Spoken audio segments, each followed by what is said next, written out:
Hello, welcome to the 30th Irish Open Championships, live from Stillorgan. My name is Dom Gall from TalkTenPin.net. I've got some great players on the lanes here. Not least, Daria Pajak from Poland, PWA star. Anthony Simonson from the USA. Richard Teese from England on the PBA tour. We've got the Sloane Ranger on the featured pair in front of us, 9 and 10. Chris Sloane from Ireland. He's joined by Greta Danielson, Alex Fraser, and Raymond Garborg. Craigie Farr, good evening, Dom. Got here in the end then? Yep, certainly did. Yeah, 6:30 flight, got out at 10 o'clock. But we got here. And it's all good. Had loads of 300s today. Well, 3. Barry Foley had 1. A lad from Finland. And also Paul Macaulay from Northern Ireland. Rob Thirlby, or Rob Turlby, as he's named in this tournament. Former Brunswick Euro Challenge winner. He's just down on 11 and 12. Who else have we got as a who's who? I think those names that I brought out earlier are the pick of the players. Oh, Ramon Hilferink from Webber University, originally from the Netherlands. The Iceman. He's just struck down on 3 and 4. Any comments coming in?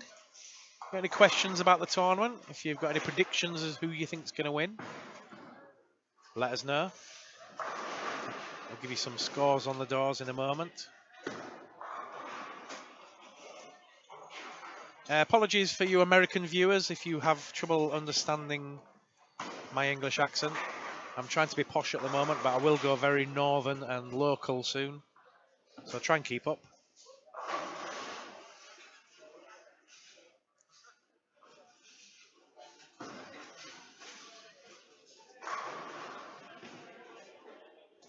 Right, so the standings after Squad 6. Barry Foley is the leader of the tournament with 1509.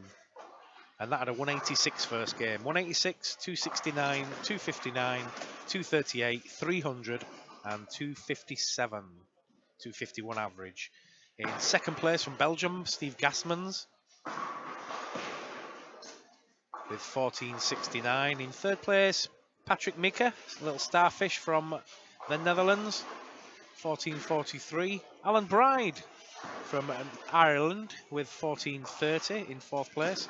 Timu Putkisto was the guy that had 300 from Finland, and he's in fifth place with 1417. Followed by Elko Gorta from the Netherlands, and then Stephen O'Connor from Ireland, and Jason Agate from England.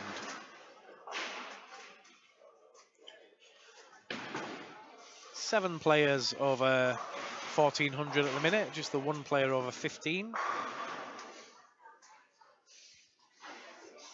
And the highest female place at this present time is Sarah Flannery with a 215 average, 1293 scratch, 1341 with ladies bonus.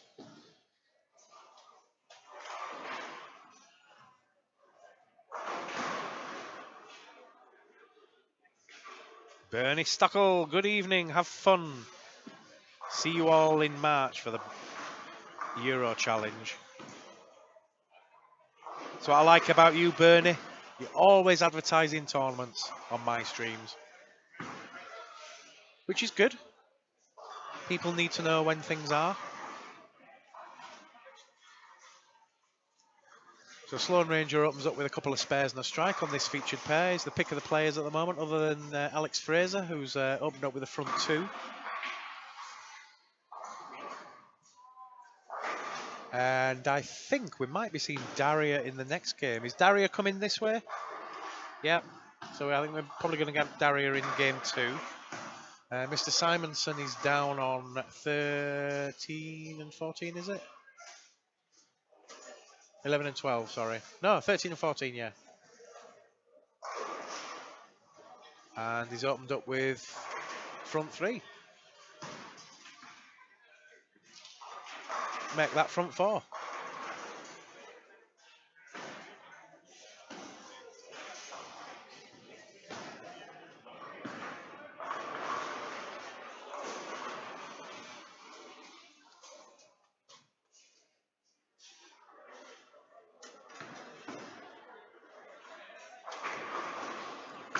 So the pattern is Bourbon Street. It's usually the same pattern each year, but for some reason it's playing a lot looser this year. I've got 4 300s already in the space of 2 days.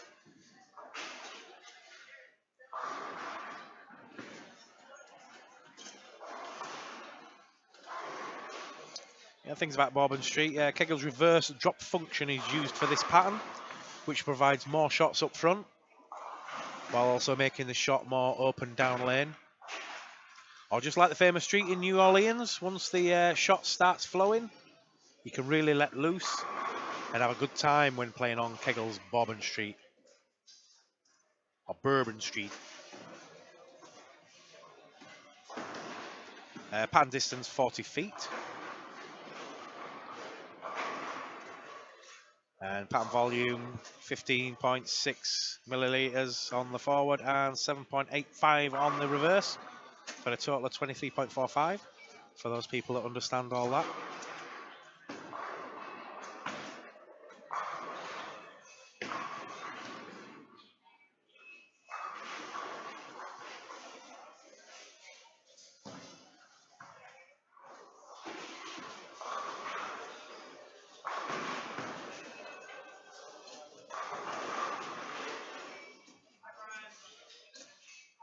Willie Wall, looser, does that mean easier and more user-friendly?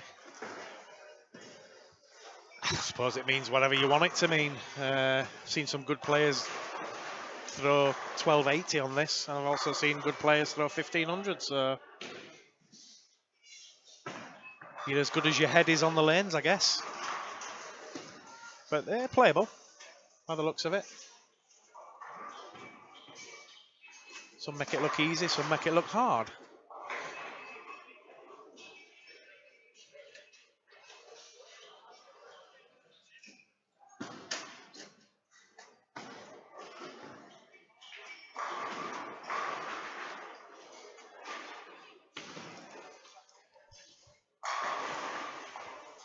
Yes, we've got Brian Michael watching back in England. Hi, Brian. Coach Brian Michael. Watching one of his boys, Mr. Christopher Sloan. Chris had a half-decent ball master last week, although he wasn't very well. He's got a kidney problem, he says. He spent a couple of days in hospital, I believe. He's looking okay at the moment. Yeah, he's been coaching today with Daria and Anthony down in the other centre in Dublin. Yeah, it comes up high there and leaves a big split.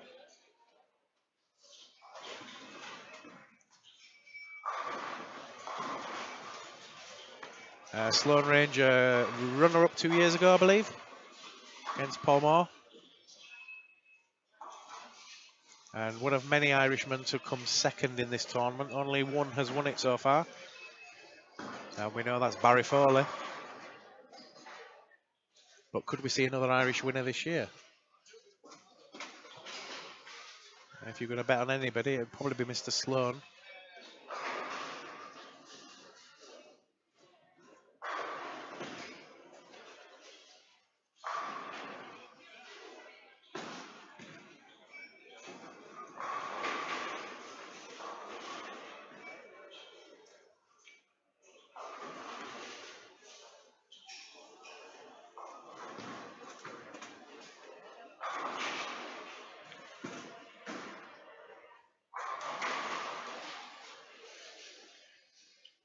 Some chat there. Michael McCall saying about the pattern, it means it turns into your name, i.e. Willie Wall. And Michael saying, I thought so. Just want people to admit it, ETBF. And you put a wall out. Makes sense? I don't know if it's a wall as such. It certainly X marks the spot, but it'd be unfair to call it a wall because not everybody's scoring. But then again, not everybody knows how to play it. Seemed to me though, watching Barry earlier on, hard and fast from a little bit inside round to that second arrow. Nice hard and fast, plenty of revs. And the kid couldn't miss. I think he went from the, I forget what ball he used the first game, he had a 186 for that, and then he went to the phase 2, I believe. And then to the timeless and back to the phase 2, and shot a lot.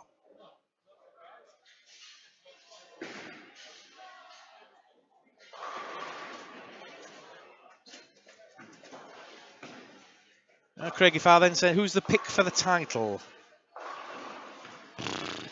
How long's a piece of string? I mean, you've got to fancy Mr. Simonson in his first appearance in Ireland. The kid can play. And he's on, what, is that the front? Oh no, no, he's had a 9 spare, I think. He was on the front 7 then. He's going to have a lot. He's going to be there and thereabouts. You're going to have to beat him in the last 8, I would think.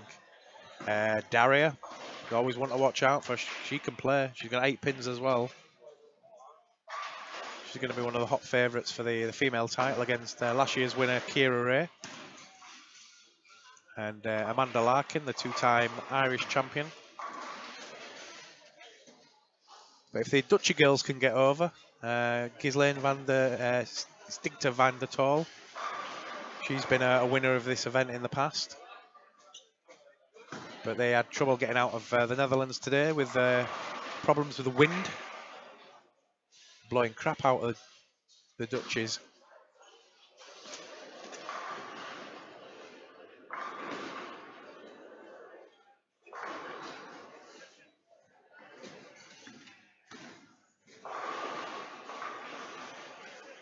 Craigie Farr saying, you still need to make the shots on this pattern, and Willie Wall replying with, yeah, because you really need to be accurate at this event, right?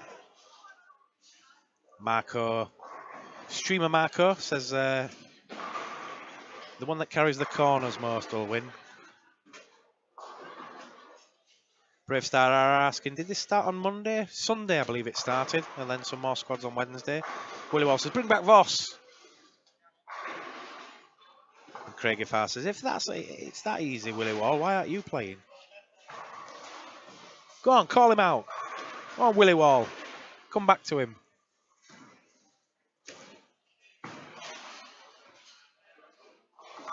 I don't think it's the easiest pattern I've ever seen on a European tournament. The one in Malta usually played a lot higher than this one. Long way to go yet, though. Just because we've had one 1500 doesn't mean we're going to have a load of them. I think we're probably going to see about 2 or 3 like. Which would edge towards a higher scoring pattern. But I don't think it's a Brunswick Euro challenge pattern where you need 1450 just to make the cut. Brave Star, it's Bourbon Street, Keggles Bourbon Street. Willie Walton, it's basically a carry contest. Surely you want to challenge yourself. Well, just about every tournament's a carry contest, isn't it, really? If you want to be honest about it. Ooh, big split there from Mr. Sloan. He's not having a fantastic TV game. A couple of splits in there. 2 opens from those splits.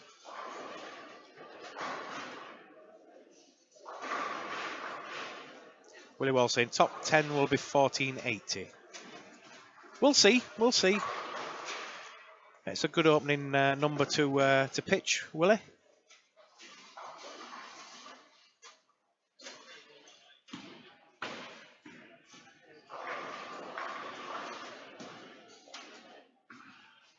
I certainly think we're got every chance of seeing a 1550 and above. Maybe even a 1600, who knows. Richie Teese has just come through the face and left a big split down there.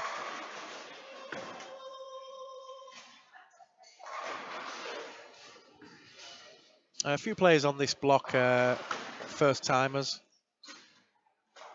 in the tournament this year, so they might not go massive on the first block.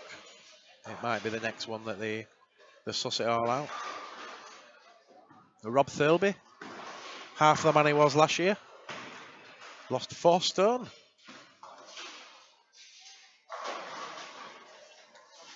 Which I don't know, I didn't think Rob looked that fat or anything. I don't know if he needed to lose 4 stone. But he said he had trouble with his knee, which he's not having trouble with now. So there's a tip there for a few people with bad knee. If you're overweight, just lose a bit of weight and there won't be so much weight on your knee. He's a dark horse is Rob Thirlby, as he's announced in the tournament this year. Selwyn is also in the house, yeah. Can you hear the turkey shouts? Marcos, how do you say your name anyway? Piechna. Piechna. It doesn't matter how easy it is. You still have to score 1400 plus first.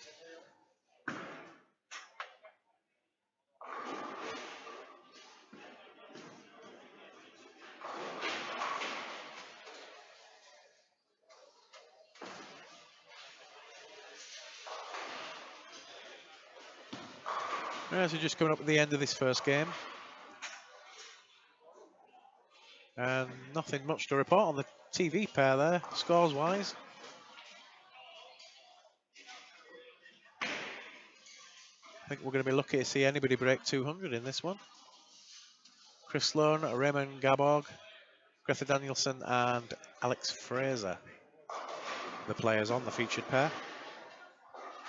If you joined us, you're watching the 30th anniversary Irish Open in association with Storm, live from the Leisureplex Bowling Centre, the 18-lane Leisureplex Bowling Centre in Stillorgan, Dublin, Ireland. Thank you to our sponsor Storm in their 3rd and final year of the sponsorship deal. Hope they continue with us in the future. We've got word that the big man himself, Mr. Bill Chrisman, is coming to Ireland as the guest of World Cup manager Bernard Gibbons. They're off to play golf, I believe. Because all the business deals get done on the golf course, as we know. Very nice to meet Bill, Papa Bill from Storm. Hopefully get him on the stream and have a chat with him.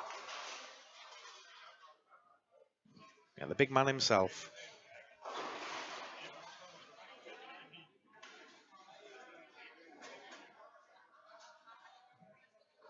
Oh, Willie Wall, you're opening a bag of worms when you say that then. How does Daria get 8 pins a game? When it comes to match play, it's a killer. Yeah, well, there's those out there that think the 8 pins is fair, and there's those that don't think it's fair, and there's those that are very rude about it. I think there's arguments on both sides, probably. There's certain conditions where the women are just 10 times better than the men. But then I guess there's probably other conditions where they can't keep up. But then if it ain't women, it's lefties. If it ain't lefties, it's two-handers. If it ain't two-handers, it's... what's after that?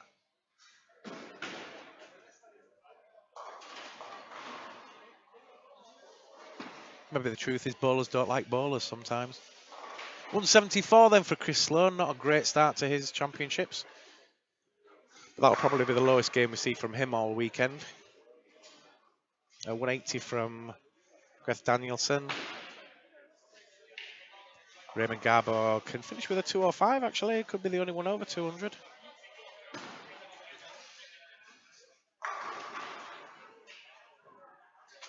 Maybe not. going to finish about 194 if he taps this.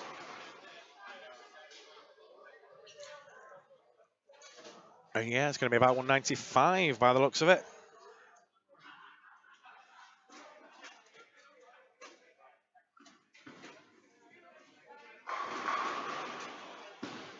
See, that's the trouble, Marco. Marco saying it's a difficult German last name. Keep with the first name, and everyone knows, and keep up the good work. If I call you Marco the streamer, then Marco Landman in Netherlands gets a shout out, don't they? So you'll have to be Marco Germany, and he'll have to be Marco Duchy. Craigie Far says, nice to see the World Cup back where it started. Yeah, that's certainly a good call. Maybe if Stillorgan gets a massive refit. It's only got 18 lanes now, though. It makes it a bit smaller for the big events like the World Cup. You kind of need 20 and above. Otherwise, it's a long day.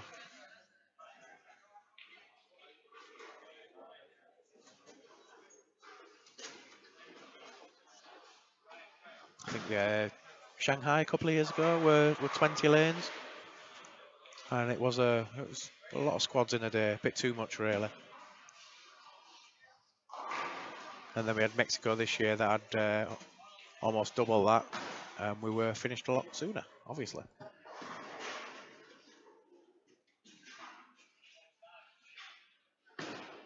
I think all roads lead to America at the moment with big tournaments, though. All the big tournaments seem to be going there.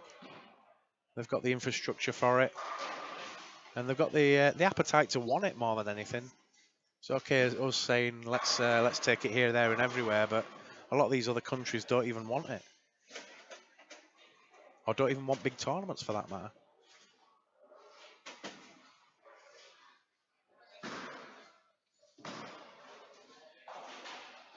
Yeah, so it looks like we've got Daria coming on to the featured pair, so that'll be a nice treat for you PWA fans or Daria fans. First met Daria, well, 7-8 years ago in Navigators Cup in Cyprus.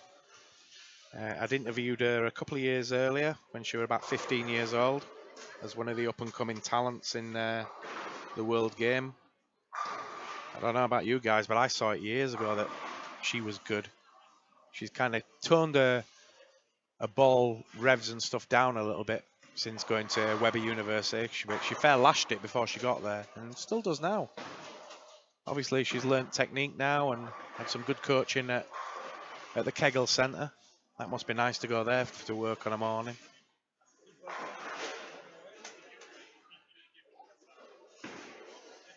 Willie Wall asking if anybody's playing the USBC Nationals this year.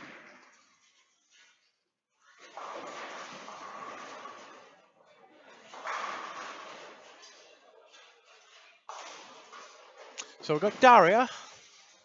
Then we've got John Stubbsy V Bang. And who's the third one? Wait for the Gutom Bjorn.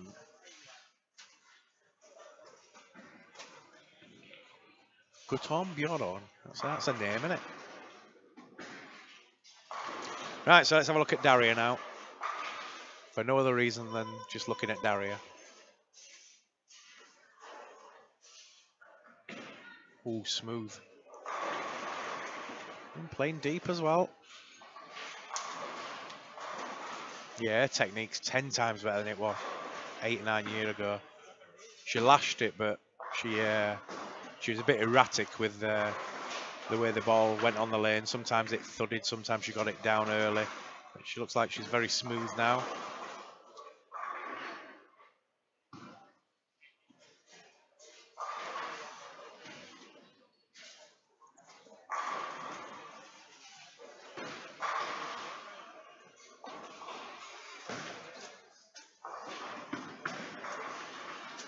Right, so let's delve into the history of the Irish Open a little bit then for you newcomers to the tournament.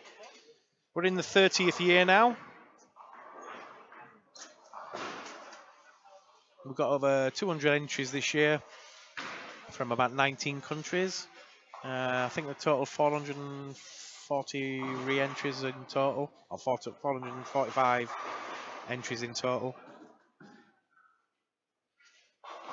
So past champions back in the anniversary year this year include Eric Garda from Norway, Del Delaney from England, Nico Tiempon from the Netherlands, Paul Moore from England, Barry Foley from Ireland, Jamie Bottomley from England, Amanda Larkin from Ireland, and defending champions Tora Torgerson from Norway and Kira Ray from England. And over 30 years, the winners list have become kind of a who's who of European talent. All started in 1989 with England's Chris Buck becoming the first champion. The centre was still undergoing construction work at the time and taking it from 24 to 36 lanes. We're back down to 18 now. So we've lost 18 lanes in that time. Gained them and lost them. The idea of the Irish Open was thought to have come from the year before when the NST, or the Northern Scratch Tour in England, held a stop in Stillorgan in 1988. But the story goes back a little bit further to the 1987 British Open and a conversation between Jock Kai, who ran the British Open, David Granger, who was running the NST, and Bernard Gibbons from Ireland.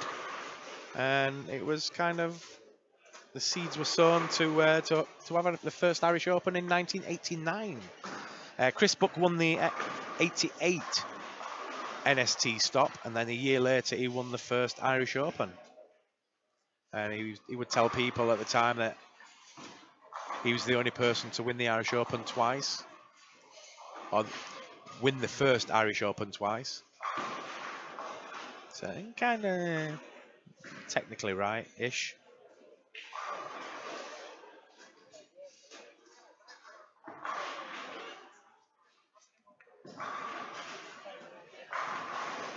So asking David Granger about the start of the Irish Open, he was born out of a conversation he had with Bernie Gibbons, and as we said, in '87.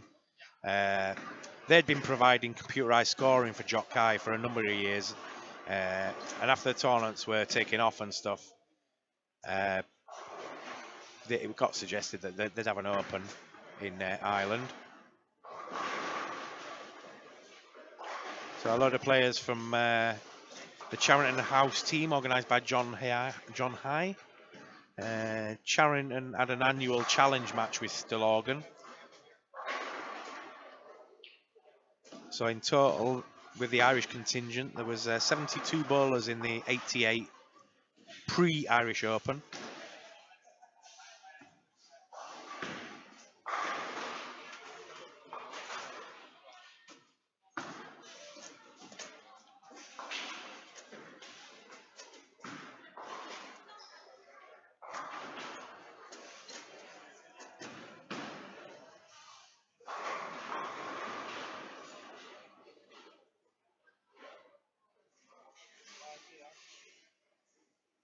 And Marco from Germany saying, Daria's got a great hand. Wish I could roll it like that. I think there's a lot of men would like to roll it like Daria.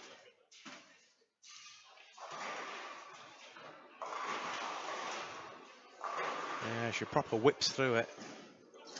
Whip it good.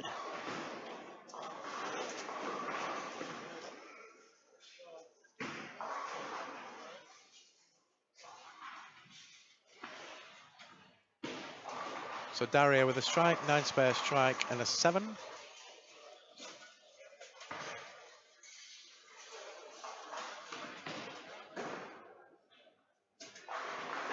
Keep your comments in chat coming in. Predictions for the tournament.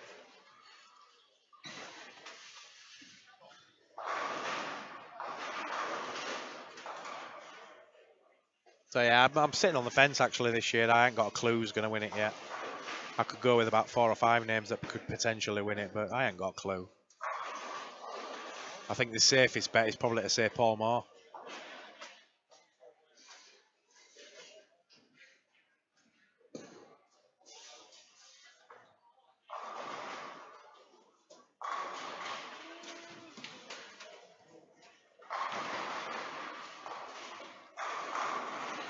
So back with Daria. And let's have a look at her whipping it.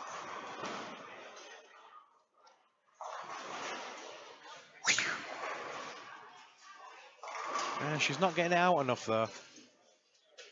And to be honest, I don't think she's playing in the right spot. I think she needs to come out a little bit.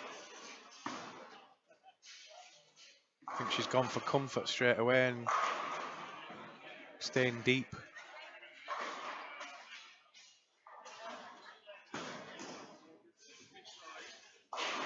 You certainly want to go. You don't want to go too out far. Too outside, you're going to be out of bounds and probably not get it back. But maybe standing slightly left of centre, and then out to about second arrow with speed and revs. Works for Foley.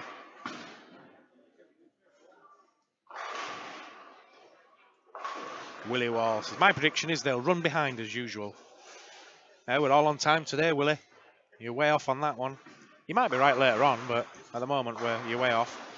Nathan, hello there. Nathan Glaive out there in Sheffield land. Or South Yorkshire. South Yorkshire.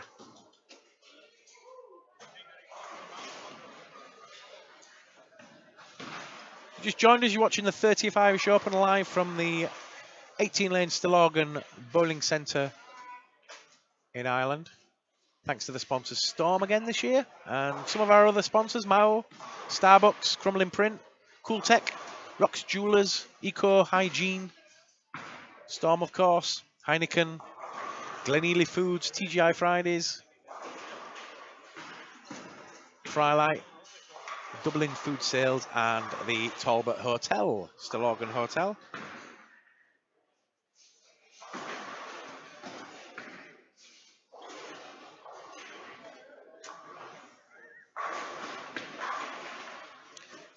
The question on the chat is, who's Willie Wall? And Willie Wall says, I am Willie Wall. Who are you? Craigie Farr replies, comedian. Willie, I'm not a comedian either. Try again.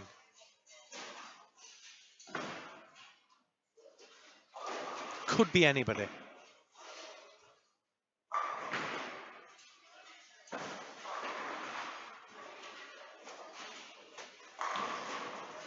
Ramon Hilferink with a strike. 131 in the 7th with a strike in the 8th. So not doing too well at the minute is Ramon.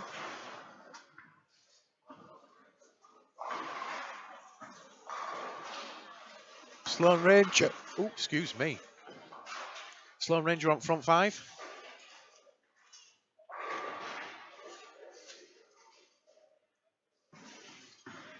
Deborah says, yes, I have sound. Helps if I turn the volume up. Haha. I don't know, as many people turn it down when they hear me talking. Wow, who's this grifter from North England? Right, Daria, come on, whip it. Oh, now she's gone wider. Change ball.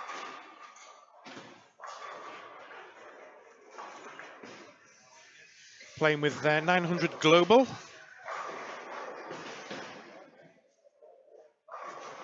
Thanks, Debbie.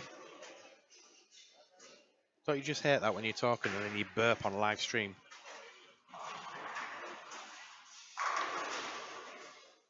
Come on, Daria, put it through the gap. Just for hell of it.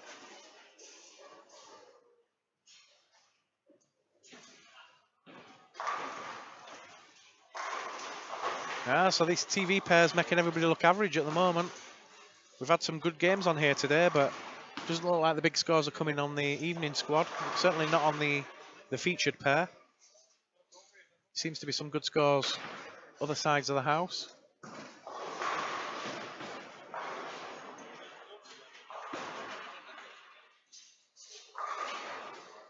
I'm going to be here for another game after this, and then taking over will be my partner in crime, or partner in grime, Mr. Simon Shephers from Dutch Bowling TV. I'm a lightweight. I've been up since 3 o'clock this morning, so I'm going to have an early night because we're going to be up for the morning squad at 8 o'clock or 9 o'clock, something stupid o'clock I think it is. Strike there from Daria. Also on the featured pair, John Stubbsy Bang, 127 in the 6th with a strike in the 7th. And then Guttorm Bjorn with 88 in the 5th, and then a double working. Robert Dowling asking then, what's the max number of lanes that Stillorgan had through its life? It had 36 at one point. 20 up to 36, and then back down to 18 over, I don't know if they all got taken out at the same time. I don't think 18 got taken out at once, but the other sections of the bowl now where the lanes used to be, you've got the pool tables, load of pool tables, and then further down a big soft play area. Craigie Farr asking, any new gadgets this year, Dom? We might have a gadget or two. We've just not played with them yet. Oh, we've got a 360 camera, so we're going to try and do a little bit of streaming with the 360 and see how that works out. Probably during the day tomorrow when it's not as busy, because we're not going to be doing much commentary on day squads. Full commentary on evening squads. I don't know about you guys, there seems to be a lot of streamers out there don't do any commentary over the qualifying period. They just stick a webcam on basically and that's it.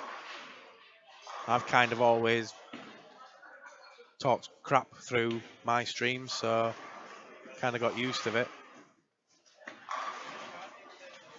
At least you've always got the option with me to turn the sound off. I don't know about you guys, but I find it boring watching bowling if there's no commentary or anything. You don't necessarily have to be talking about what's going on the lanes, but be saying something remotely interesting or funny. Otherwise, it's just a webcam, isn't it? Ah, that's better, Daria. That's the girl we've come to know a little bit about.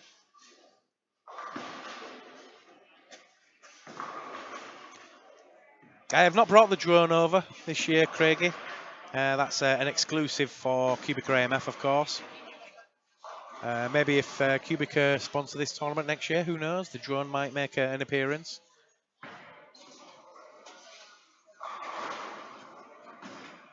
But yeah, we've got the 360 camera this year, so we'll give that a shot.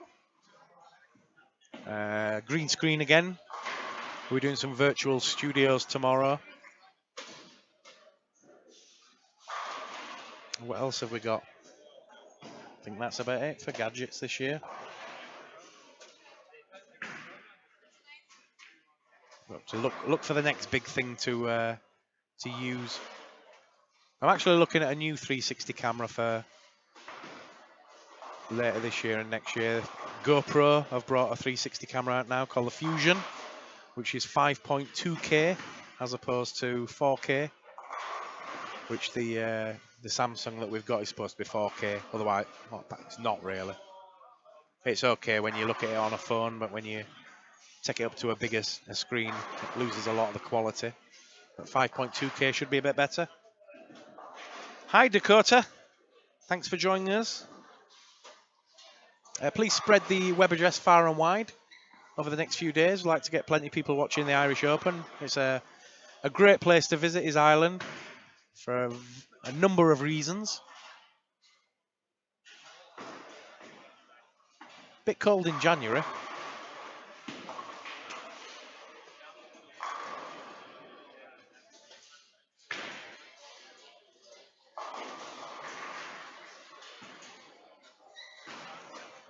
So 216 for Guttorm Bjorn from Norway. Daria finishes with 210 after all that. Strike, 9 spare strike, 7 spare, 7 spare strike. And then 5-3 split, 4 in a row, and a 7 to finish.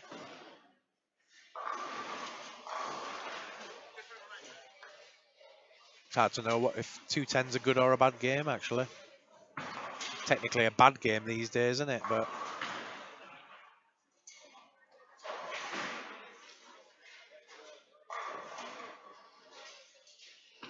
remember them days when 210 would put you up higher in the placings. Now if you bowl a 210, you're like losing places. With this arcade bowling as it is now, your 240, 50 averages. What?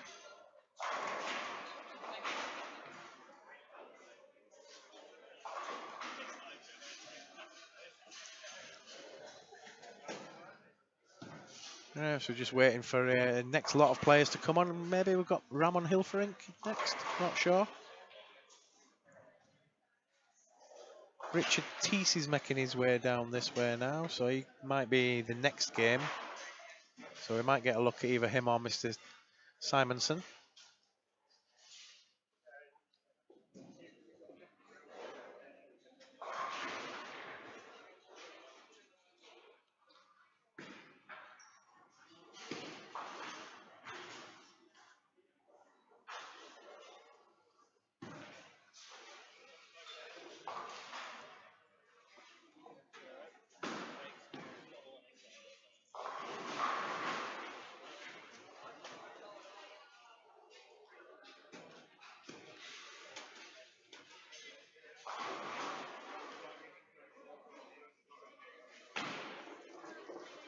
Yeah, so back to the history of the Irish Open then. Let's run down some of the winners. So the who's who includes Dom Barrett and Paul Moore, both won the event. Paul's won it 3 times, Dom's won it twice. Pauline Buck, Kirsten Penny, all those players in the UK Hall of Fame at the moment. Lena Sulkanen won it twice. Karina Dykes won it twice, and Amanda Larkin all won it 2 times. Brian Voss has won it twice. Tora Torgerson in 96 and in 2017.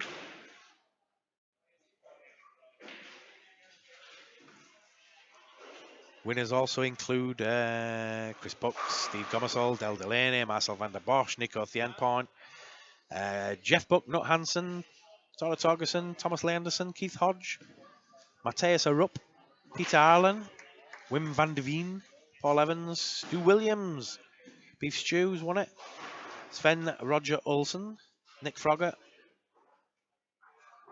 Voss, Foley, Bottomley, and then the female side, Kimberly Coote, Oakley, Gina Wardle, Pauline Smith, Buck, Tracy Dew, Anne Jacobs from South Africa, Lena Sulkanen twice, Sharon Lowe, Jessica Olsen, Yanni Helm from Denmark, Lisa John, Hazel Waterland, Kirsten Penny, Victoria Sofkova, Laura Roney, Karina Dykes, Ghislaine van der Toel, Hayley White, Cassie Staudinger, or Cassie Barrett as she is now, Zara Giles, Zara Glover used to be, Hayley Rumkey, Amanda Larkin and Kira Ray. So some fine bowlers have won it in the past.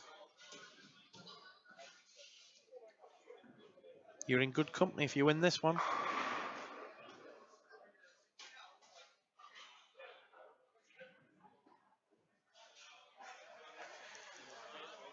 We're almost ready to start game 3 and we'll find out who's on the featured pair. Doesn't look like it's any big names that we know.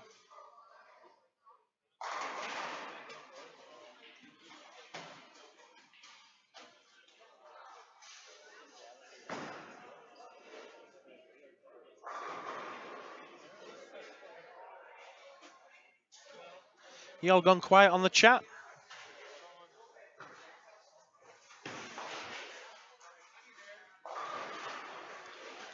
So featured pair, we've got Paul Gregg, Tora Danielson and Leila Eriksson Gaborg. Leila.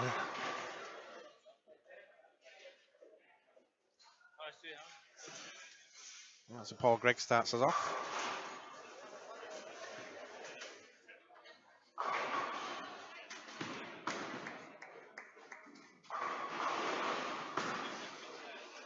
and leaves a single pin.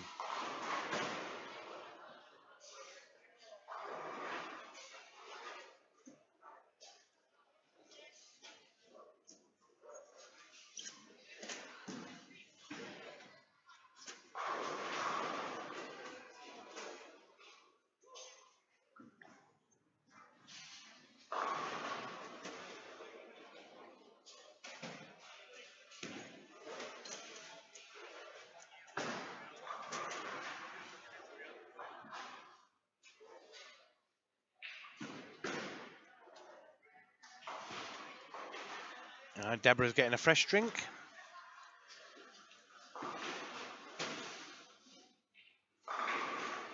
On the chat there. Craigie Farr asking if Kira still bowling. Hasn't seen a name come up on any competition. She's not been bowling many competitions, to be honest, by the looks of it. In fact, this might be the first one she's bowled in a while. Defending champion is Kira. Came second to Tora Torgerson last year, so became the female champion. But she's here again this year. Little pocket rocket from Sheffield. Barnsley. Sorry, Kira, you're not from Sheffield, are you? That'd be like an insult, isn't it?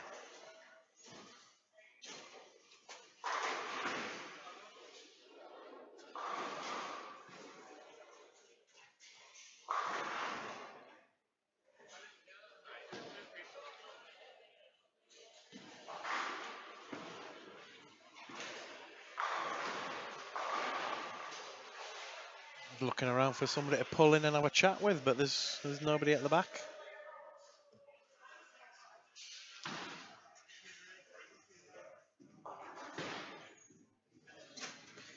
But we will be bringing guests in over the next 2 or 3 days. We'll get an interview with Barry Foley tomorrow when we get the green screen all up and running. Find out how we hit 1509 with a 186.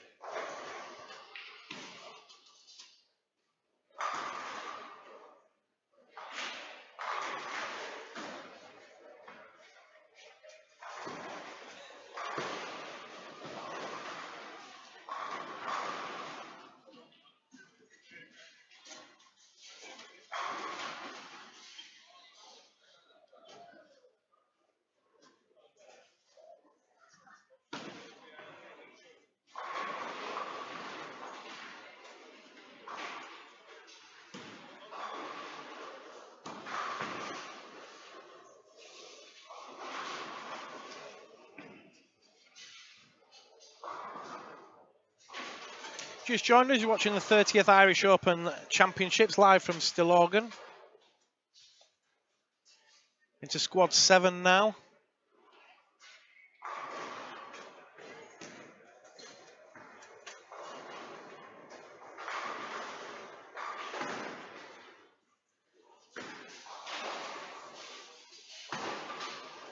And we're in game 3 of 6 in this final squad of the day. Tara Danielson, even, on lane 9, working at Barney Rubble.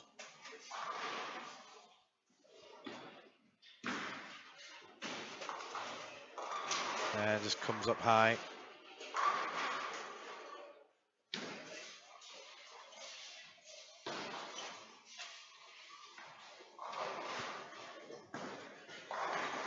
Liam Fitzpatrick's opened up with front 3, down on 7 and 8.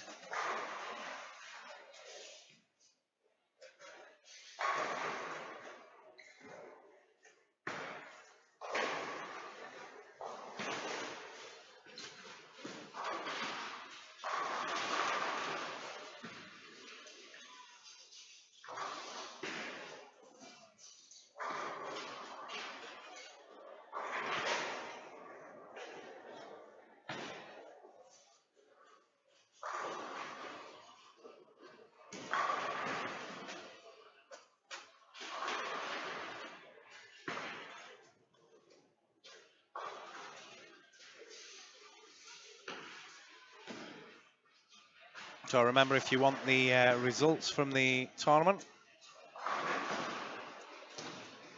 get yourself off to www.10pinbowling.ie/Irish Open. 10pinbowling.ie/Irish Open. All the latest scores on the doors will be there. You can also link to talk10pin.net for other stuff. And I'm sure we'll be getting coverage in the one and only Bowling Digital, thanks to Herbert Bickle for that.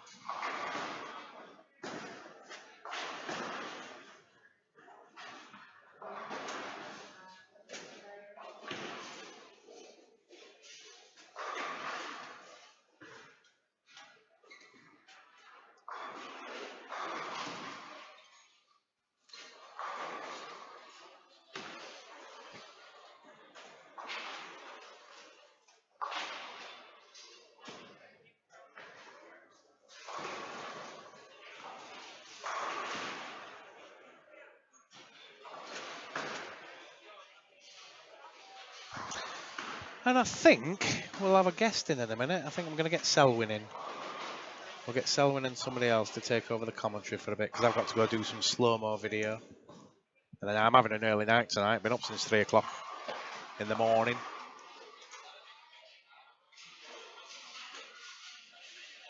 So it's early night for me, and guest stars to finish up.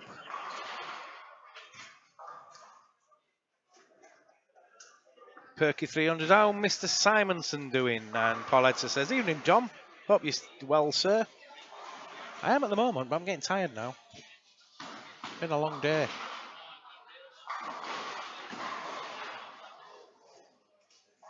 Got to be fighting fit for the next 3 days, because it gets super busy then. But in answer to Perky's question, how is Mr. Simonson doing? Give me 30 seconds, mate, and I'll go find out for you.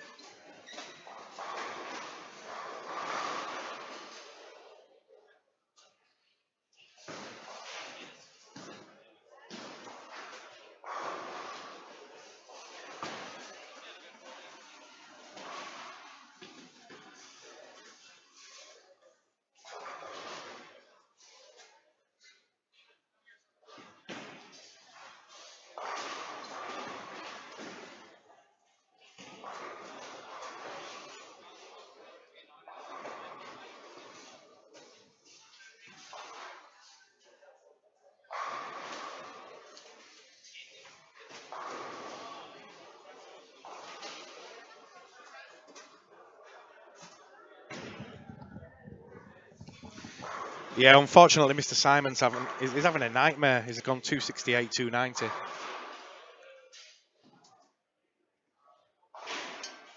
Yeah, you heard that right. He's gone 268, 290.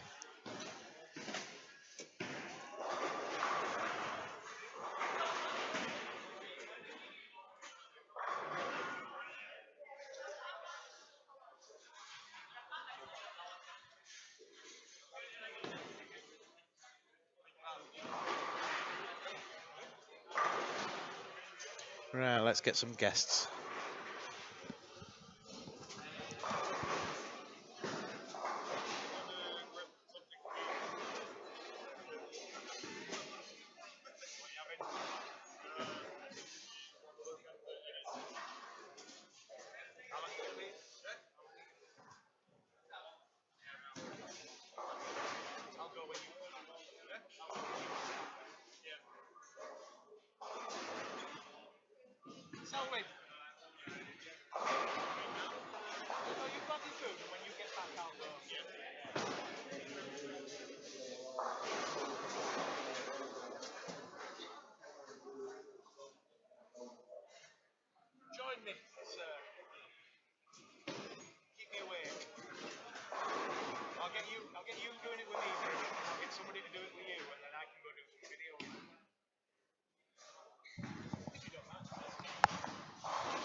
All right, let's get you. You hear me all right, Selwyn? Evening. Welcome. Thank you very much. Nice to be back looking across the lanes and commentating. Yeah, it's all good fun, isn't it? It certainly is. How did you get on? And you played earlier on then? I didn't bowl great with the first 3 games, and then had a mini disaster with a 142 in my 4th game. Ouch. And then I woke up and smelled the coffee, woke up and then got my act together, changed balls, and then I shot 2 games over 210. So I was pleased about that because now I know the line, what ball to use. I've got this information. I'll take it back onto the lane tomorrow and hopefully shoot more than 11:32. So that's how it went for me. I still enjoyed myself nonetheless. Lots of people making turkeys, and I'm making a silly noise again. So it won't be a tournament without you doing that, though. No, I agree. I just enjoy coming here, meeting so many great friends and other bowlers that have made the journey. To be here, it's a good crack, it really is. It's exactly what they say, isn't it? It's a good crack. Yeah, yeah. And how's your bowling been generally this year? I bowled really well actually. Last weekend I bowled a 12.56. I finished my set with a 269. Then the following day I bowled at Bexley Heath in Kent, which is just south of London, and I bowled a 645, and I finished that with a 267. I had the front 8, and then I had 9 spare, 9. So I was very pleased with that, and I thought, hey, maybe I'll bring that to Ireland with me. But I think it got taken away from me at customs. You've been mugged. Yeah. I had, but yeah. But it's good to see Richard here. He's certainly turning it on. He's done well. He's paid his dues on the PBA tour a little bit, hasn't he? Got his ass kicked a little bit, and he's worked it out. And really nice that he won a title last year. Well, he's. I was in a pub with a friend of mine, and there was a big boxing match going on, and me and my friend were watching it. Richard, on a little mobile, and we were going absolutely mad. This guy's looking at us. We was upsetting him while he was watching the boxing, but we didn't care. Richard was doing the business, and he won himself a title. So that was. It's kind of annoying, isn't it, really? Because we had another Englishman that did really well in an American game. Yeah. And didn't get any coverage or no mention at at all. Not in this country. Not interested. No. Yeah, it's a real shame. It is what it is, and somewhere we've got to change it, or somehow it's got to be changed. It doesn't have to be like that though, does it? 'Cause I see this sports personality of the year each year, and they've got just about anybody from lots of other sports. Why can't we get 2 people from bowling there? I agree. Get an invite, you know. I agree. Even if they don't get mentioned or anything, it's just it's a sport, and we're part of it. I would have put Dom Barrett forward. Of course, for a mention, you know. Well, it depends who wins in a year, doesn't it? I mean, if Dom's won that year, then he'd be the person you sent. This year, it might have been Richie Teese and another female, but 2 players at least, you know. Well, when Dom won the World Championship in 2013, I actually went around and I spoke to a couple of friends. One young lady worked for the Evening Standard, and I tried to get a piece into the Evening Standard, and it just went to press too soon, and they couldn't put it in. So that was close. Yeah. That was as close as it got, unfortunately. Yeah, I've had kind of mini success as well on a local level, but it's very hard to get them interested. Yeah.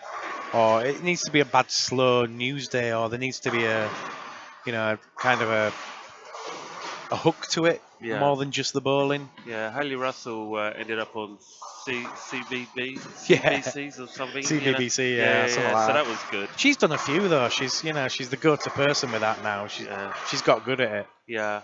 Sam Hannon did one this year with the Manchester United players. Oh. But it's Swissport or something like that. The Man U players, they all went to one of the boutique bowls and they had a little challenge match amongst themselves. And she handed out the trophy at the end. And I think she got her arm on the video. Yeah. She didn't get the face on, but she got an arm on there. It would have been nice. Claim to fame. It would have been nice if she said, "Okay, boys, you've had your turn, but this is how we do it." This is how it's done. Yeah. Oh, you're not allowed to belittle Premiership footballers these days, though, are you? Why not put them in their place? Well, you should do, but Yeah. not in company adverts usually. No, no. Although it probably would have made a better advert. I agree. Oh, Matt Clayton there with a turkey. there we go. That's what we were waiting for. Yeah, there was a lot of that earlier today. Ben Harvish striking for fun there in the latter half of the game. Is that Pac-Man he's got on as well? Pac-Man shirt. Oh, Ben's got jazzy coloured on his one. Yeah. Very nice. It looks like a Pollock artwork. Pollock artwork. Yeah. I thought you were going to say Pillock artwork. No.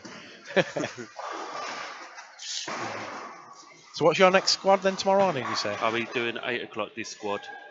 And I'll be walking around talking to everyone that manages to get here after all the wind in Holland. Hopefully. Yeah, Hopefully they'll arrive tomorrow. Yeah, you see some of the videos of that today? It looked mental, didn't it? Unbelievable. The building that looked like Trump's wig. It was just flapping, and then all of a sudden the wind just took it off. It's unbelievable. You didn't think the wind could be that fierce, but I mean, Florida, they have that problem all the time, don't they? During their yeah, it's unusual for us to get that kind of weather, but Yeah. America get it quite a lot, don't they? But They do everything bigger. But Holland to get it, and then you think, why isn't it nowhere else across Europe? You know, it's Holland and Belgium, I think. Yeah. There was one particular guy who was absolutely blown across the Yeah, I saw that one. He square. It's just unreal. came from nowhere, didn't he? Just went flying across the porta cabins and big signs falling down. And lorries falling over. it's really flat though, is the Netherlands, isn't it? So that's probably why. that's probably why they got it as bad. Yeah, whereas the mountains will break up the wind and split it up like it's destructive force. Yeah. You know, it's energy. There is nothing there to stop the wind from blowing across the land. It's weird actually. It's not until you actually see Netherlands from the air that you realise just how flat it is. Good country though. Yeah, well done Ben Harvey with a 243. And Liam Fitzpatrick with a 257. Gee whiz. But Simonson had this game because he went 268, 290 for his first two. Very nice. Here he goes now. What's he got? Oh, he's come up light. Yeah, he's not bowling that well. He's a 203, I think, from here. All right. Is it 203 or 21? No, it's a 213. 213. Yeah. Yeah, he's at the top end of the house though, so anything around 210, 220 is actually a pretty good game up there by the looks of it. Okay, so I had a 188 down there. And what do they move? 2 pairs or 1 pair? They moved 2 pairs, so it's every 4 lanes. All right, so we're not going to see Mr. Simonson then. He'll be here. Yeah, he's going to come to 7. We can turn it round because he's a pro. We can spin the camera to that one. Depends who we get on 7, 8, 9 and 10. Yeah, he'll definitely be here. I think he's going to find another one of his 9 bowling balls. Has he only brought 9? Yeah. He's a storm boy anyway. He can just punch as many as he wants, can't he? Yeah. I'm a storm boy as well. You don't get your balls free though, do you? No, unfortunately not. I have to pay for mine. That's not a bad thing. It's an honest thing, you know. I actually buy my own balls. A lot of people do.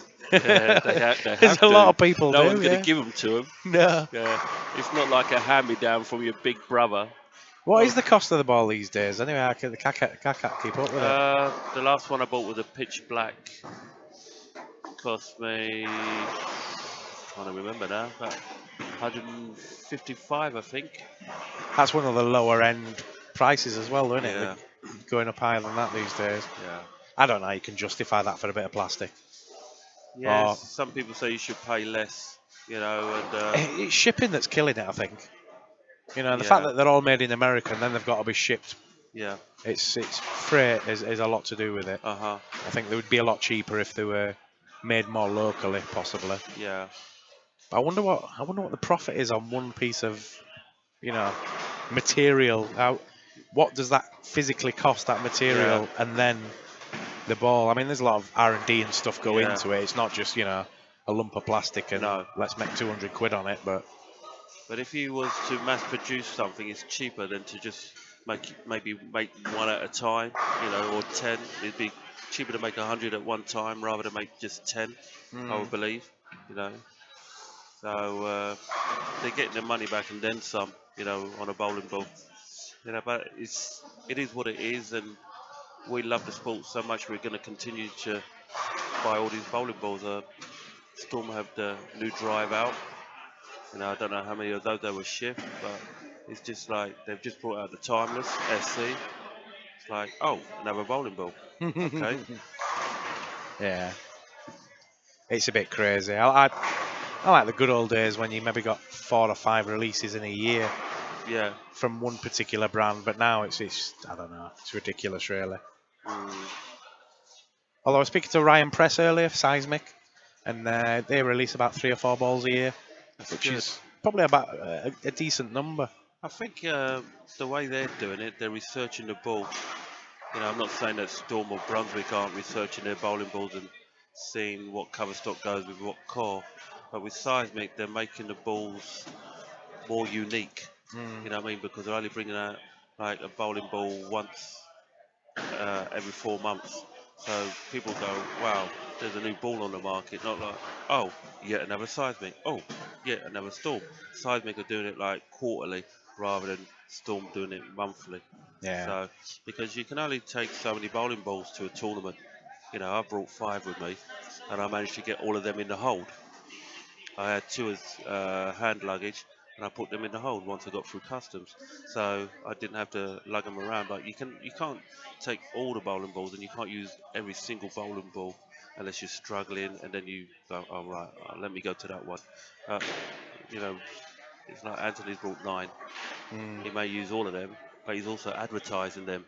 I'm not advertising my bowling balls. I'm just trying to get a good line and strike a lot. So. If you've got like 20 bowling balls at home and you're bowling league, you got to go, what bowling ball am I going to take to league tonight? You know?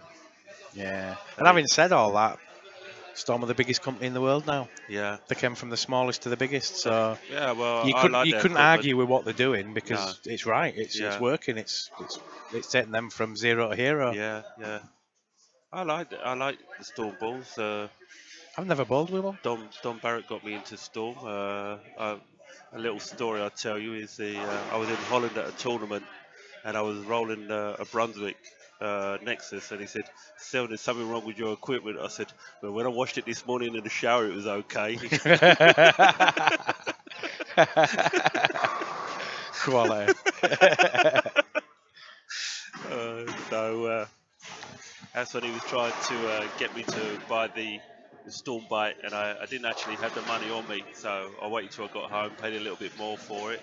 It's a great ball. It did me well in Germany during the Brunswick Euro Challenge, so I was very pleased. You know. What's the best ball you've ever owned? The Timeless is a good ball, very good ball, but for me it's a Rocket. Rocket. And it's one of the balls that didn't go down very well with the PBA guys, but it's absolutely fantastic ball. It's the one I used at the weekend, and I've also used it here today, much better than the Timeless, which is my favourite ball. The Timeless is my favourite ball, and I've used it very well. But you have to, any bowling ball you buy has to work on a particular pattern. If it doesn't work on a particular pattern, then you have to put it away. You can't just keep banging away and saying, but I always use this ball, it's my best ball. It may be your best ball, but if the pattern doesn't suit the ball, then you have to either try and find a different angle, a different line, or put it away and get something else out. And the Rocket for me has worked over the past week. It's worked really well for me. I can certainly understand that. Yeah, I'm kind of old school in the fact that we did only have 1 or 2 balls, so you had to make it work on. Exactly. But then that's when your touch came in. You'd be ragging it 1 minute and then you'd be flattening it off another. Yeah. And it's when you see certain players out there now, like Martin Larsson. Yeah. They've got a touch to them. They can do a lot with a ball. Yeah. Chris Barnes is another one. It's all about the touch. It's not about anything else. Yeah. I mean, one of the things that kind of like annoys me a little bit is that when the PBA stars equipment isn't quite working, they'll go to the shop and get another one drilled. Hello, Must be nice. Why don't you sort of like use your skill you know, and then But they're using the skill. That's the yeah, skill but they've got now. yeah, but They've got access to a sweet shop, yeah, but basically. don't buy another ball. Make your ball work for you. That's what I'm saying. Don't just go get another ball. Make your ball work for you, because that's what I have to do. I can't just go to the pro shop and buy another ball. Well, I could if I had the money, but I don't want to do that. I want to make my ball work for me, and that's a challenge. When you've got one ball or two balls, and you make one of them work on the lane. If you have to go buy another ball, then why are you bowling with that bowling ball? If it's not working, then oh yeah, But that's the game we're in now, Selwyn. The fact that your range used to be maybe 2 to 4 balls. Your range is now 9 to 15 balls. yeah, yeah, And each one's slightly different. And then you've got to work out, well, that's the pattern and that's my balls and I've got to match Yeah. that to that. And then you get to the tournament and, well, that's not playing as that was supposed to play, so that ball's no good now. And yeah. it's, I don't know, I think you're going to need a degree soon to work Yeah. out. Because I'm not that technical, so when I see the guys bringing out their Avalon pads and go, that's a 1000 grit, I'm like, okay. Yeah. And then you go to another tournament, it's 2000. I'm thinking, well, how do you know what pad to use? They go, we just do. I'm like, really? It's like they wake up and all the, oh, I'm going to this tournament and the pattern's this, so I'm going to put an Avalon pad to my bowling ball. I'm like, okay. It's a memory game, I think, Selwyn. It's Okay, the yeah. more tournaments and the more conditions you've played on, you've seen it somewhere, and then it's remembering, right, that ball worked on that particular pattern and da-da-da, Yeah. and on that line, and Uh-huh. I don't know how they keep up with it. Yeah, we've got Richie Teaston on the featured pair now. And Ole! Ole! Bjorn, what's that? Giadin and Matty Clayton. Sorry? No?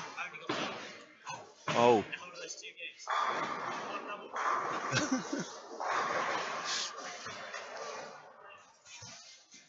I think they'd shoot me as well. Oh, he didn't hear me. So what you got upcoming this year, tournaments-wise? Have you Oh, I picked any? cannot wait. I cannot wait. This year, I'm going to the Brunswick Euro Challenge, but I'm only doing one squad because I've been asked to attend to see some friends from Denmark. Then I'll be going to Lille in France for the European Corporate Games. That's a team event, and I'll be bowling for the Royal Mail. Then in May, I'm off to Malta. So Oh, you're going to do Malta? You've not done Malta yet? I've done it before, yeah. It was great. I really, really enjoyed it. Lovely people out there. And over in the casino as well. Not really my cup of tea, to be honest. No. Then June, that's June actually, yeah. Then I got the Sportsmanship Games, which is a fun tournament. Lots of love there. We just play for medals. Very competitive, but we have a lot of fun. Yeah. It's almost like nobody cares if they win or lose. They're just taking part, and there's a themed party at the end of it. Last year was like Wild West, which was funny. I know you love to dress up. Yeah. Or dress down or whatever. Uh-huh. And then in October, late October, I'll be going to Sofia. Oh, Sophia. Yeah, You're going to the do that one as Sofia well? Open. Yeah, I did that last year. That was absolutely fantastic. I thoroughly enjoyed the format because you bowl 2 games on the same lanes rather than changing every game. Yeah. So it saves a lot of Gives time. you a bit longer, yeah. Yeah, you can work out the lane and then sort of like move. So I really enjoyed that. But once again, it's nice people, you know, lovely food, cheap, you know, and the hotel was just across the road. So you couldn't go wrong. That's a busy year for you then. It is, yeah. So I've worked out all my holidays for it. I've got some long weekends as well. So, and then I'll try and fit in maybe the senior tour as well, which is something I haven't done for a while. But it's all about time and money. Yeah, yeah. You know? Picking and choosing, isn't it? Yeah. Well, they have the ESBT at the end of the month, but it's on a Sunday, and I have to work Sunday night, and it's all the way down in Stroud in Gloucestershire. Right, never get So back, yeah. it's like 3 hours. Once it's finished, I'm going straight to work, and I don't want to do that because I'll have no sleep. I'll be tired. Yeah. So Yeah, it's the trouble with some bowlers, though, isn't it? yeah, Day jobs get in the way. yeah. And unless you've got a job that kind of gives you the time or the money even to go off and play them, it's difficult. Yeah. It's probably one of the reasons I quit when I was younger. It was just got too expensive. Yeah. I just spoke to a young lad from Holland today, and he was saying exactly the same thing. He runs. Woohoo! Richie. Oh, Richie. What knocked the temping down? Questions, answers on a postcard. Never seen him use that much power.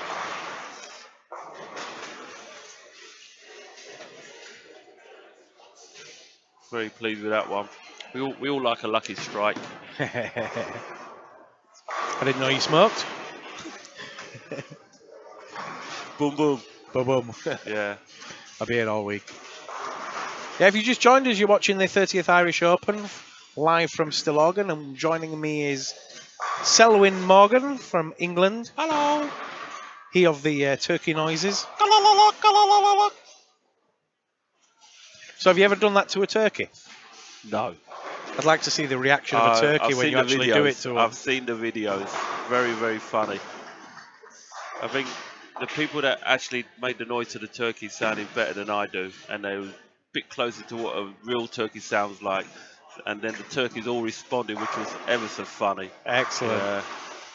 I actually watched the interview you had with me 2 years ago. Yeah, I watched that the other day again. Yeah, So funny. with the turkeys behind. Oh, there was a great spare there from Ben Harvey. He spared the 6, 7, 10, I believe. Wow. Very good spare.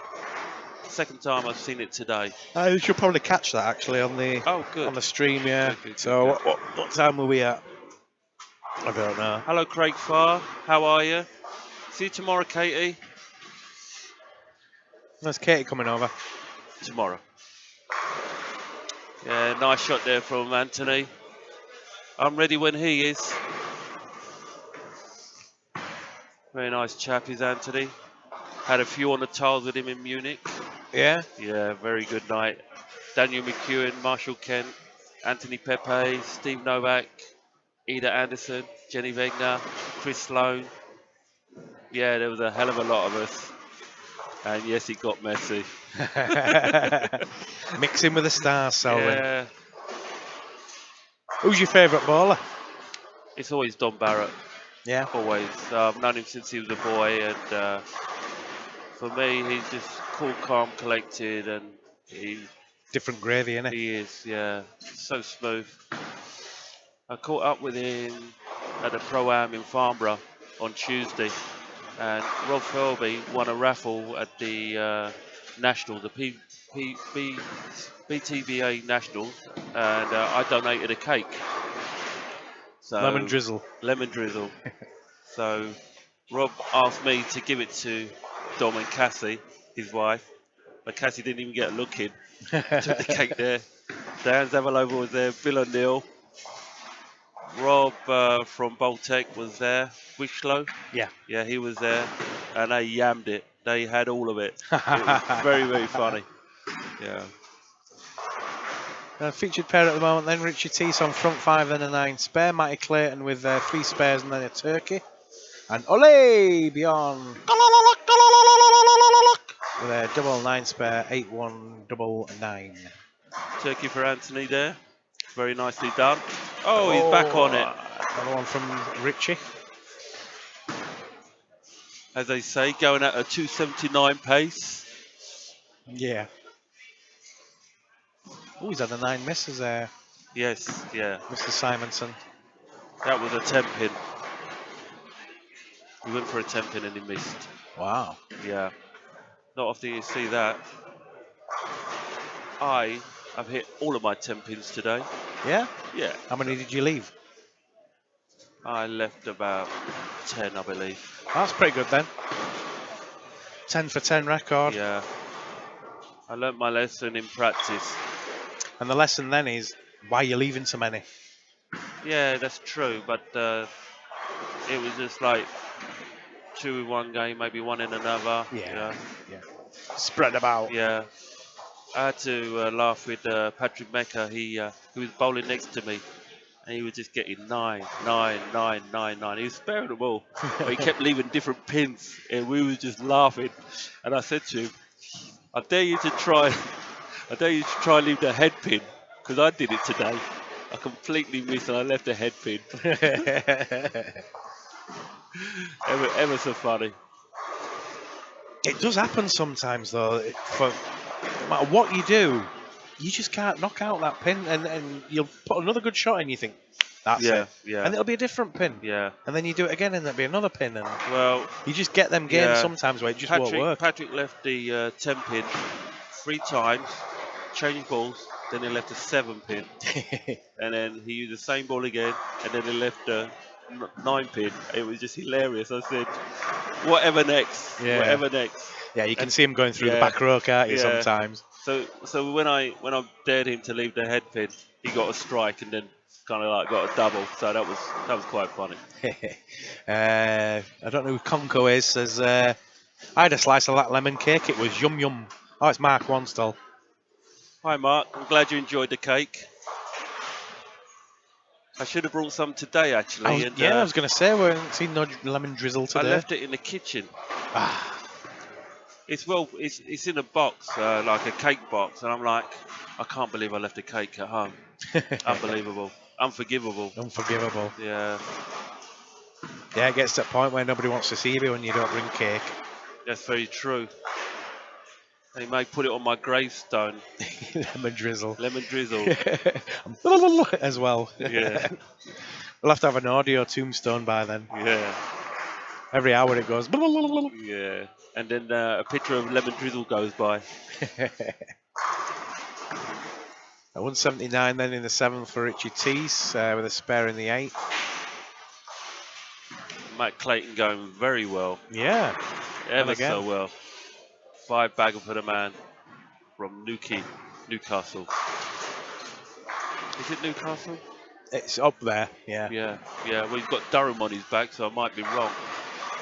Am I wrong? Yeah, because Northumberland is Newcastle. Durham, Sunderland, isn't it? No, Newcastle is Tyne and Weir. Yeah, but not in counties. It was always Northumberland. Was Newcastle a lot. Ricky Fraldy and Paul Ryder. They always played under Northumberland. Okay. And then Durham was Sunderland and Middlesbrough and... Unlucky.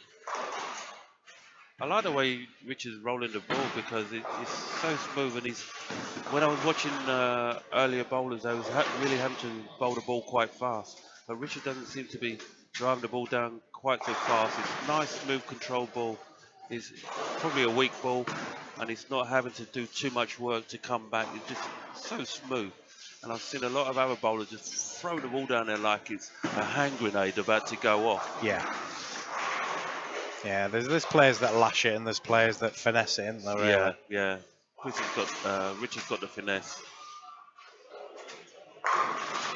Yeah, very nice. Mr. Simonson making it look easy. Yeah. Easy peasy, lemon squeezy.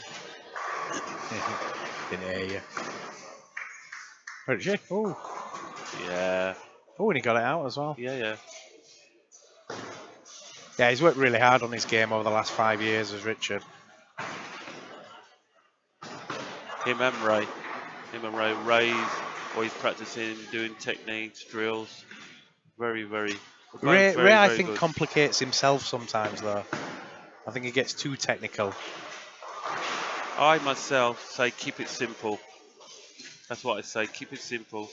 Because if you've got a fancy release, you got one little part of that release wrong, the ball just like a house ball, and you go, ugh. Yeah. You can overthink it sometimes, though. I agree with you. I don't think, actually, when I'm bowling. I just keep an eye on my ball, see what it does, see if it hits the mark, see if it comes back into the pocket, and that's as easy as it gets. Yeah. Oh, when I bowled when I was a kid, you didn't really know what you were doing, but you try and get yourself into this place where you didn't give a crap about anything. Yeah. The zone, basically, you get yourself in a zone, whether it's a pace zone or a thinking zone or just your own little world that Yeah. nothing matters sort of thing. And any time that I bowled really well, I got myself in this state. And it was usually a speed thing, like Yeah. you get on, you don't think about anything, you just get on with it. You don't stand there for 3 or 4 minutes checking your elbow and bending your knees, and just get on, go. Uh-huh. It's good to have Dario Pejak here today, Yeah, adding a bit of gloss to this tournament. bit of gloss, bit of class. Yeah. Smooth as silk. I nearly said mustard though. Smooth as I mustard. don't think so. Smooth as silk. Smooth as reggae sauce. Yeah. Darren Ritchie, finish it up with a strike. Very nice. 248 possibility. Yep. Yep. Well, so far on the featured pair, they've all been a bit rubbish. It's the first time we've had a couple of players on that have done something. 7. So 278. Is it 278? 1, 2, 3, 4, 5, 6, 7. No, 268. 268. For Matthew, if he can strike out. I know you can do the maths, but we can see the screens from here. Maybe not so clear for you viewers. Yeah, the old school tube TVs. Yeah. Bloody heavy. Not flat screen. Nah. Okay, 246. There'll be kids that look at some of these TVs in like another 10 years and they'll go, really? You would carry one of those? Very heavy. They're installing flat screen at Lewisham, which is nice. You can actually see what you're bowling. You know. Yes. You don't want to be guessing the score, do you? No. But back in the day when they had China Graph, overhead projector. The good old days. You remember that? Oh yes, that was at Tolworth, Charrington Bowl then. And They were just smells to a centre then, weren't they? You know, when they heated up and stuff, and the China Graph and the oil smelt different back in those days, and even the lacquer. I'd like to say I agree, but I've got no sense of smell. All right. Yeah. I actually had an incident in my house when my brother left some pita bread in the toaster, and he was doing about 4 different things at once. Like he had the iron on, he had the bath running, he was upstairs looking for clothes to wear, and the pita bread caught fire. And I was watching the rugby, I didn't smell a thing. He just shouted from upstairs, "Sell in the toaster." I looked left and it was all going up in flames. Yeah, smoke billowing out of the kitchen. But yeah, they were the good old days though. You learned how to count then. You had to, you know, and that's why when I look up at the screen, I know immediately what somebody could end up with. Yeah, I wonder. It must be difficult for some kids now, unless they've learnt the game. Yeah, and all the rest what a bowler. Must be hard to score. Very fine, very fine. You don't have to kill him, do you, Matt? Good game, well done. Right, who've we got coming up next? It's that pair there, isn't it? So it's Mr. Thirlby, Mr. Turlby. Yes. Beardy. Who's the beardy guy? That's What is it with these big long beards now? It's fashionable. Really? Very fashionable, yeah. I couldn't grow one. Well, I always think it's because you haven't got a girlfriend.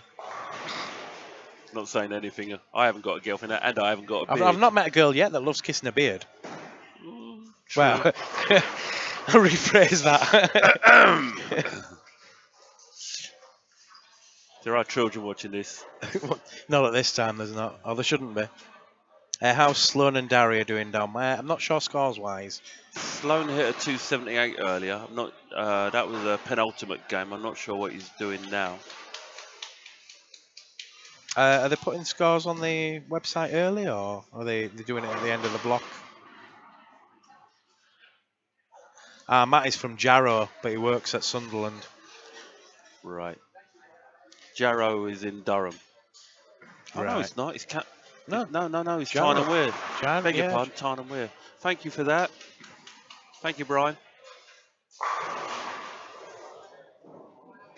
Yeah, I know it was Northumberland, Newcastle, because they had a good side back in the day. Yeah.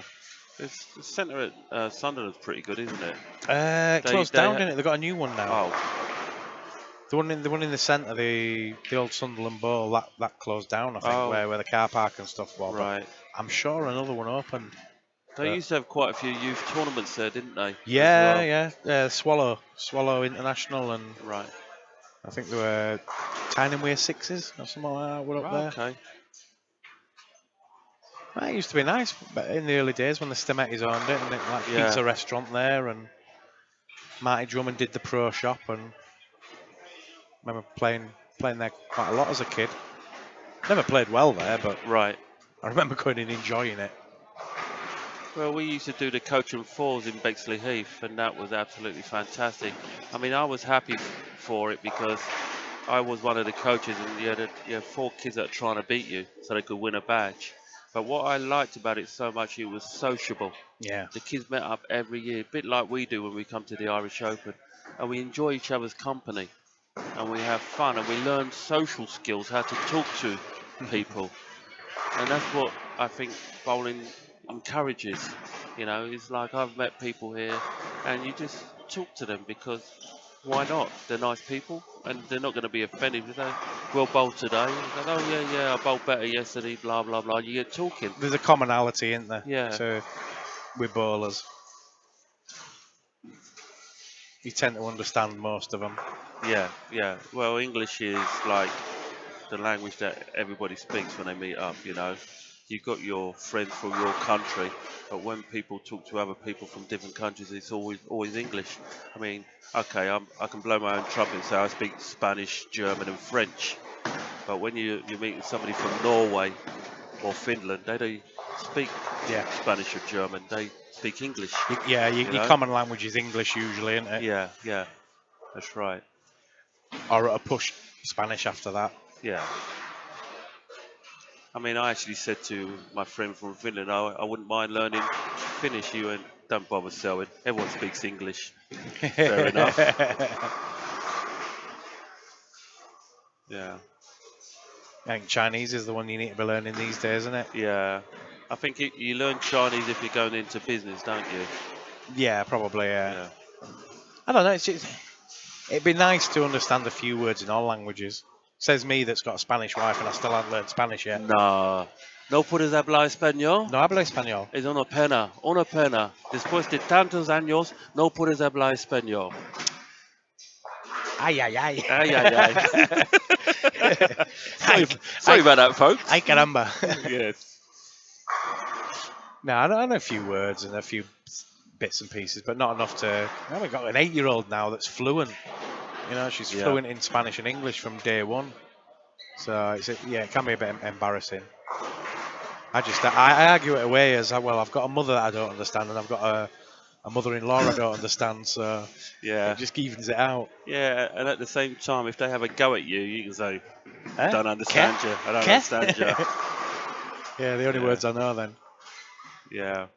I will learn it eventually, he says. Well, I'm using Duolingo, which is... I started using it. Very good. Yeah. It's free. Yeah. Not like the other one. I can't even think of the name. Babblefish or something. Oh, That's the another one. isn't there? Yeah. Yeah. Yeah. Babble. Or, yeah. Well, the thing is, I'll ask teach you Spanish to kids. And I'm like, well, speak Spanish to me. And she'll do it for about 3 minutes. And then she'll start speaking in English again. And I'll go, what? I thought we were going to speak in Spanish. It's got to be every day, otherwise I'm never going to learn it. That's very true. 20 minutes a day. 20 minutes is good because that way... I've got a memory like a sieve, though, sometimes. I were never good schooling like that. I was, you know, I could learn with my hands and all the rest of it, but remembering things... Well, for me, it was repetition, repetition, repetition. But what happened with my Spanish is I met a guy in London who was lost, helped him out, and the following year, he invited me to Spain. So I went every year on my summer holidays, and we only spoke Spanish.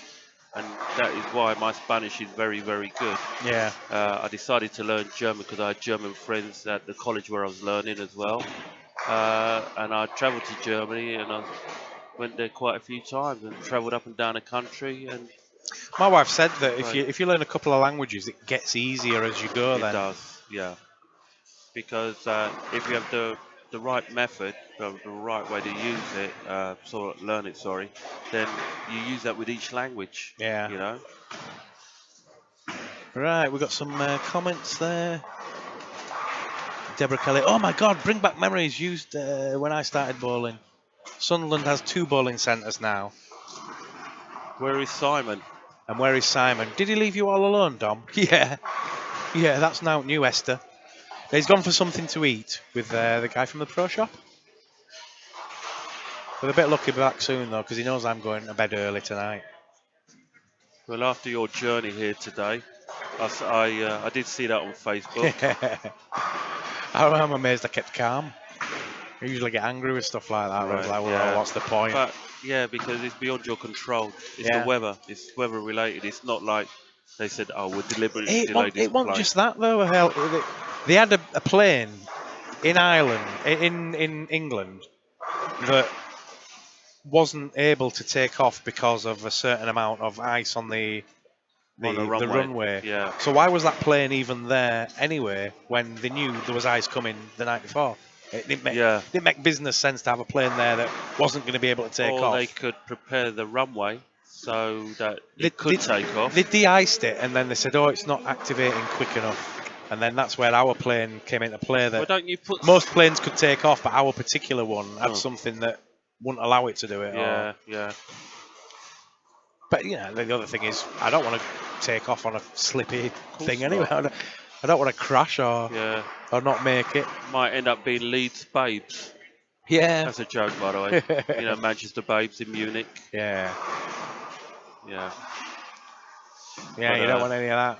No, No, they had a crash at Leeds Bradford years ago, the Leeds team, but not anywhere near as bad as the Man United one. No.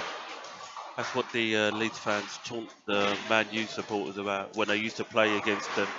I remember the songs as a kid. Yeah, they used to throw the aeroplanes as well onto the pitch. Yeah, disgraceful, really. Yeah, but that's how you bait your rivals. You know, when you say something which is painful. You'd be a nasty bastard, you mean? Yeah, that's right. Yeah. Yeah, there's no need for that though, really, No. is there? But they do. It's human nature. They want to try and make you angry. Willie Walls asking, what game is this? This is the 4th game now. Fourth game now, yeah.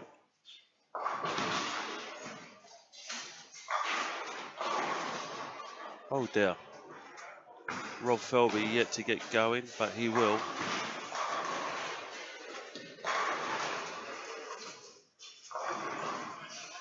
Yeah, I'm trouble recognising him at the moment. Rob, he's lost He's so lost much a weight. lot of weight, yeah. I was saying earlier, I didn't think he was fat anyway. Never. Oh, close but no cigar for Anthony there. Yeah, I'm trying to remember what he said. I think he lost it on purpose, and you know, he's got a dodgy knee, and he's carrying too much weight on his knee, and he was saying now that he doesn't. You're right. He doesn't get the same pain in his knee now. He's not carrying as much weight on it. That's good.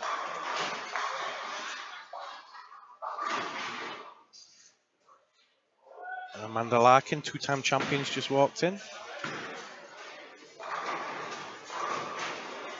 She's also lost a little bit of weight, looking good for it. Yeah. Everybody's losing weight except me. Goes to the gym, works out. Not like me, I just dance.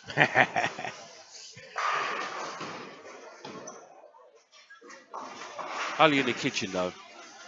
And when I get out. Oh yeah, now he started. Rob Felby has found his line. 3rd time into the game. 8, 9, 10. My phone's going crazy in my pocket. That's because you're on stream and everybody wants to talk to you now. Oh yeah, I can see that. Yes, Willie Wall, Leeds fans are like that. They love everybody with a passion. I don't know. When you call somebody dirty Leeds all the time, then you're going to react to it, aren't you? And they were dirty in the 70s. You know, they were talking years ago now. They were a dirty team. But then again, I don't follow football because I'm a Leeds fan. Well, I'm from Leeds, so I don't follow it. Oh, Chris. Go on, spare it up. You can do it. B and Q it. Yeah, that's an old saying. Very old. Showing my age now, aren't I? Diane Zavalova refused to believe I was 54. Well, I find it hard to believe. Yeah. I even showed her my driver's license. She went, "That's fake." You'd pass for 49. Yeah, thanks. It's what you want, though. You want to be a baby face for the rest of your life, really. Yeah, I mean... You could be 82 and everybody's going, really? Well, I'm not bothered by my looks, and I'm certainly not going to try and manipulate a situation because of my youthful looks. Well, when you look like us, that's the way you go. You don't think about it. No. That's why I've got a face for streaming. Yeah. Well, I told her I was 54. She refused to believe me. So she said, "How old do you think I am?" So Mark has got a foul there. Is that correct? I'm not sure. Yeah. But so I said to Diane, she said, "How old do you think I am?" I said, "You're 26, 27." She said, "I'm 39." I went, "No way." She went, Who? "Yeah, Diane Zavalova." But she was lying. She's born in 1991. But she's only about 25 now, isn't she? 26. 26 now, yeah. So so she lied to me, but I'm not bothered about that, you know. I said, okay, then we agree to disagree then, because I said I don't believe you either. James, Dom, are you covering Malta this year?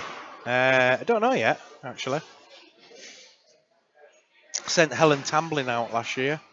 Oh yeah, I remember. And, Yeah. she did a good job, so chances are I won't get an invite back. Chris has recovered from his split. He's doing what I call one-lane bowling at the moment. He's got a strike in the first frame, spare, strike, open, strike. One-lane bowling.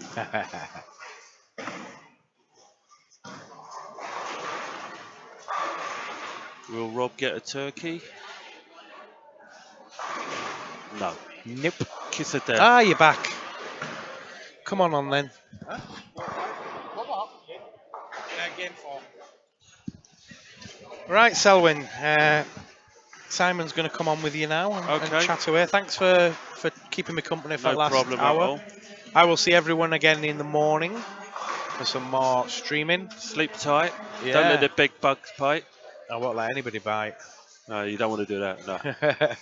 No. Lock your door. We'll bring Simon. I'm going to go down the lanes and get some slow-mo video before I go. And then some editing tonight.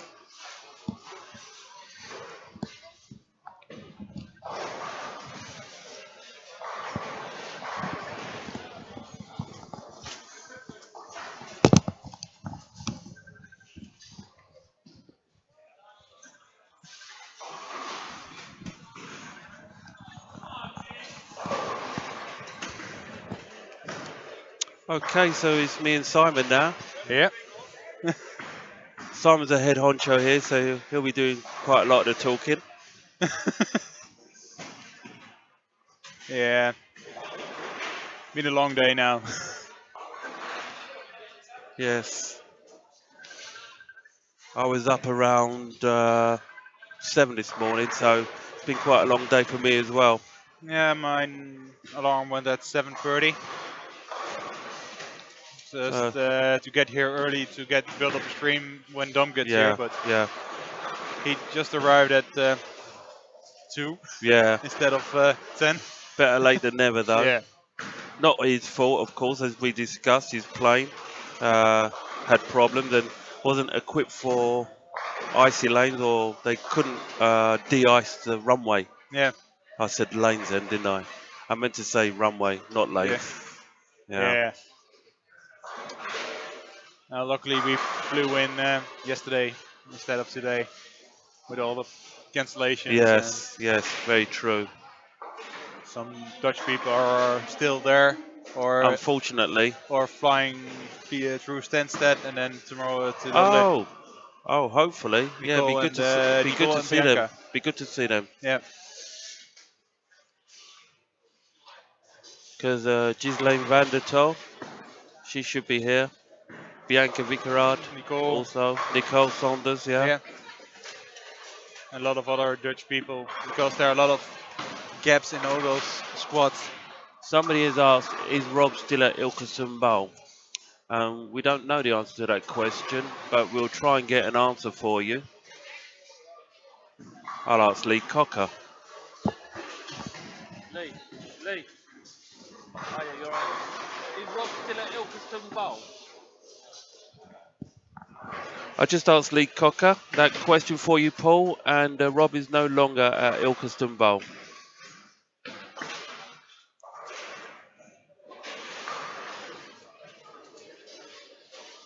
This is game 4, right? That's correct, yeah. 2 games to go tonight. Carol's going very well on lane number 6. Yeah. She started with a spare. She's got, is that 7? Strike 7 spare, and then she's working on a 7. Oh, yeah, get in there. Get in there. She didn't like it though. Yeah, it was light hit, almost 5-7. Yeah. But nobody's going to describe a strike as a Brooklyn or a dodgy strike. It's a strike. It's a strike. No matter how you get that X, it is still an X. Quite true. Quite true.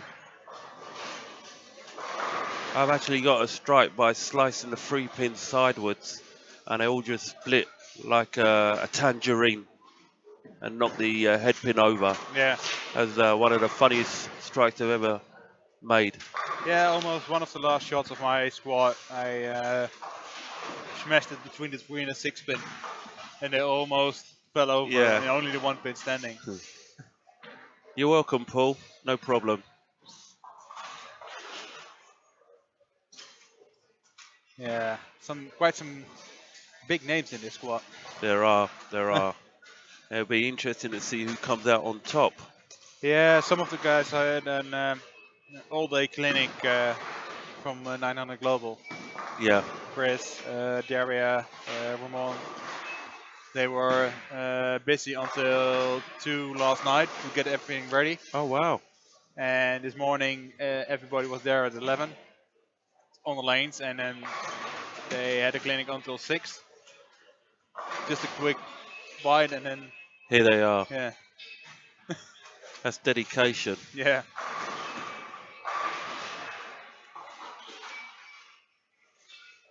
Rob possibly on a 236. Martin Dal Alvas-Bratton. He's on for a possible 258. I don't want to jinx anybody. Commentator's curse. But and Carol is still going strong. Wow. 280. Brilliant. Not yet. But she get there. Yeah. She's using the haywire. Very good ball. I nearly bought one. Here we go.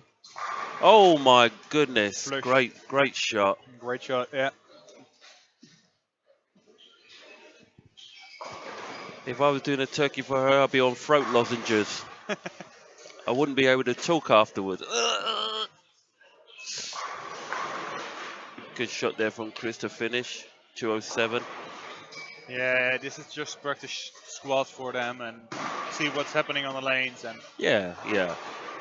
That's exactly how I treated my first squad. Yeah, I had the idea maybe if I shoot well, okay, but I didn't even hit 1200. No, me neither. 1139 or something. Oh, you beat me. You beat me. Only by 7 pins though. I'm happy with a 188 because I had a 142 in there. You know, so I bounced back with 214 and a 213. So that was the 4th game. I had a 166 and a 169. They were almost 2 low games. I got a 214 and a 201. So that's a little bit, but not enough. Yeah. We both know that we can shoot better. I Yeah. mean, I've been bowling well since Sunday. Then I thought, yeah, I'm going to come here. I've got enough bowling balls if I can make one of those work. And my trusty Storm Rocket has been working well Yeah. for me. So hopefully I can use that. I've got a few other balls that I haven't used yet. So I'll try them as well. Yeah. But this is a learning curve.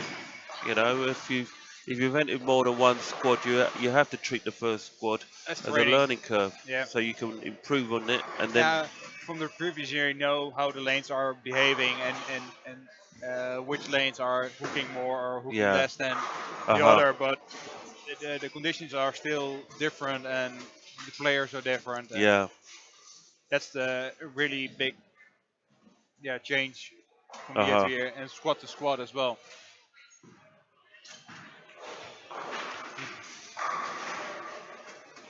Just posing for a photo there. Yeah.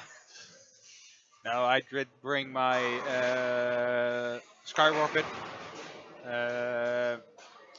my old school Prodigy, Woo. and my High Road, and then a natural spare ball. Always bring Eurosane.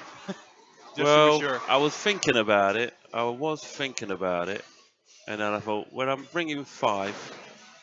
Do I really need it? There's going to be oil here. It's supposed to be for like short patterns and dry lanes. And I don't think it's going to get that dry. So, No. But my friend Pete Rogers, if you're listening, hello. He's bringing his to use as a spare ball. And Patrick Mecca was using his as a spare ball. That's the same as I do. I use my natural as a spare ball. I could choose to take my pitch black for a spare ball and can use it as a first ball as well. But didn't have the confidence in there for the corner pins. Okay. Because the weight block in it, it's just a little bit more than natural. Yeah.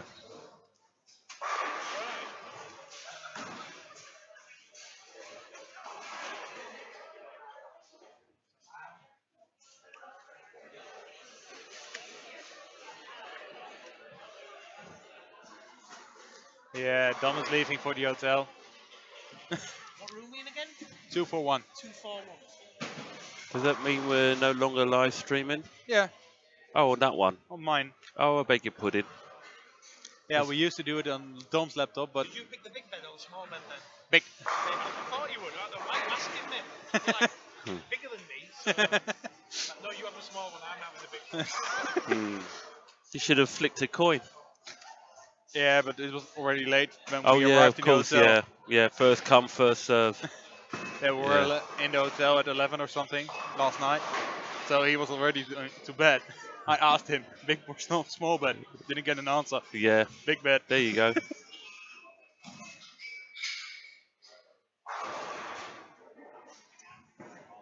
Oh. That was a bit wide. A little bit. Yeah. Probably a test shot. Well, that's it. A filler ball, get another ball out, see what it's going to do.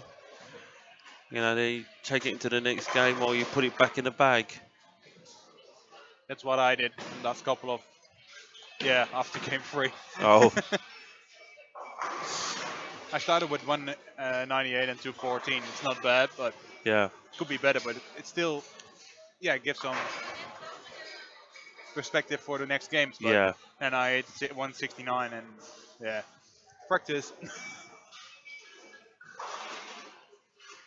Well, to be honest, when I bowled my 142, I didn't see it coming, and then all of a sudden I wasn't releasing the ball properly.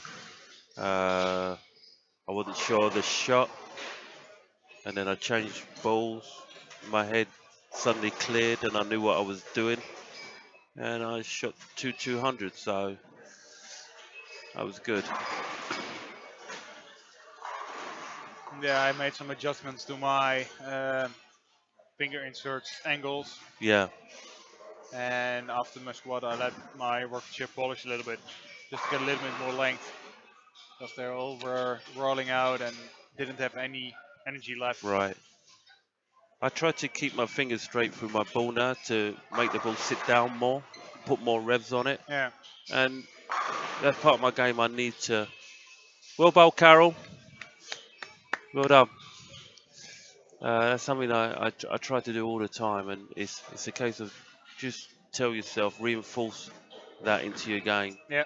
You know, you don't talk yourself through the shot. You do all the talking at the back of the lane, Yeah. and then you do it And as you- subconsciously as you can Yeah.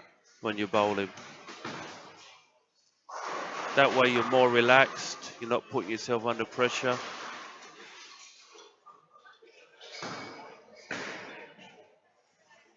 It's a little bit better than when I started my squad. We just get internet connection, so it was quick to get Yeah. the stream up, and you're so pumped up when practicing, and when practice finished, you are down to normal, and Yeah. then your speed is down as well. So I started with a push pocket strike, and then 4-9 split, strike, split. I got 4 splits in the first Yeah. game. I found that when I bowled in Europe, I don't think it was the last time, but one time I bowled, I was striking for love in practice, Yeah. and then I went, into match play, and then all my strikes just disappeared. I rather bowl bad in practice. I did that yesterday, yeah. I did And that. then you bowl sorry, good, I did better. that on Monday. Sorry. Then you bowl better in the game itself. Yeah, I agree.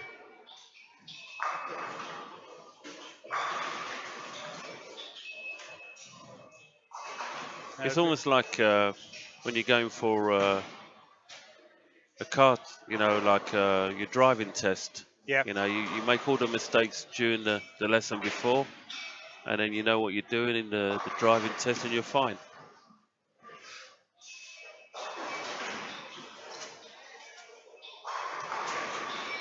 Oh, nice double there from Chris Sloan on lane 11.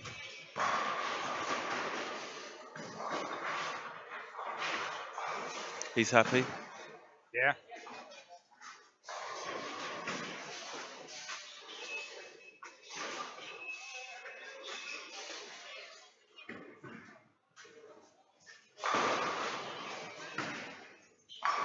Wow, I thought Carol was going to continue where she left off then. That's a good shot. Certainly was, yeah. Using a haywire.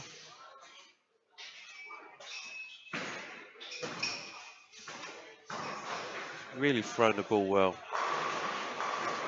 Yeah, and if you're talking about which throwing the ball as well, very good is Daria. Oh If my you- goodness.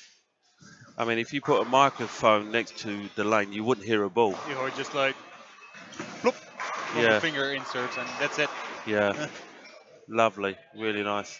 And a lot of power. Yeah. The new female game. Power. Oh. We Power. spoke too soon.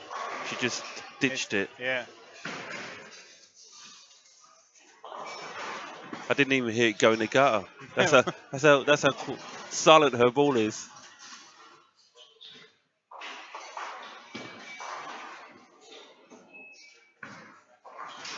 But the same as for Chris.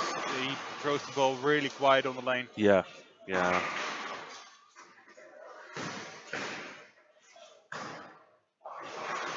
That's practice. Practice with camera and coaching Yeah. and That's right. everything.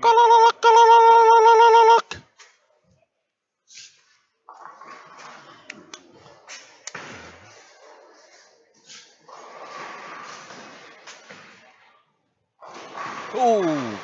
Yeah, Not she ki- gets a little bit of carry down. Yeah. You see it on the left side on your screen on lane 8. 2-8-10.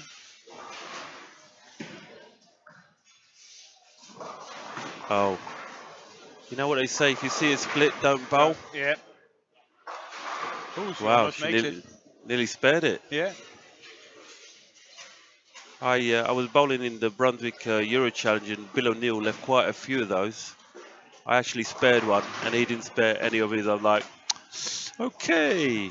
I spared it once. Yeah. I spared the 5-10 today. I got a 5-7. Yeah. Well, If you want to spare the 5-10 or the 5-7, for the 5-7 you should move 3 balls to the left. If you want to spare the 5-10, you should move 3 balls to the right. Yeah. Play the same strike line, I see you. and that's how it goes Yeah. most of the time. Yeah. Normally if with the 5-7 I move just to my 10-pin position and take my strike ball and just Yeah. hook it. Very nice when it goes. Yeah. You know, everyone's going. Well, not everyone's going wow, but it's pleasing. You've closed pleasing, the frame.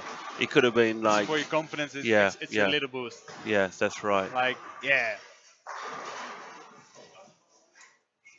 Just a couple of 2 weeks ago, I made a 4-6-7 split. Oh, very nice.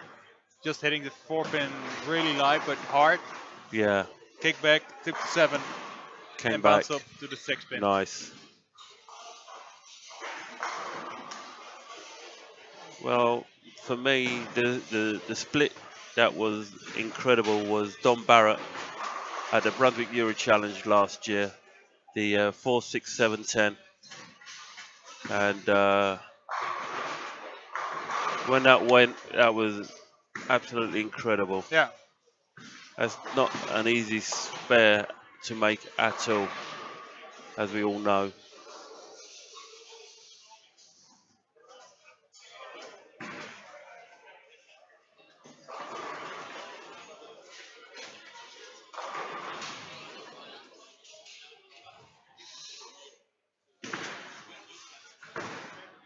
I'm looking down the lanes there, and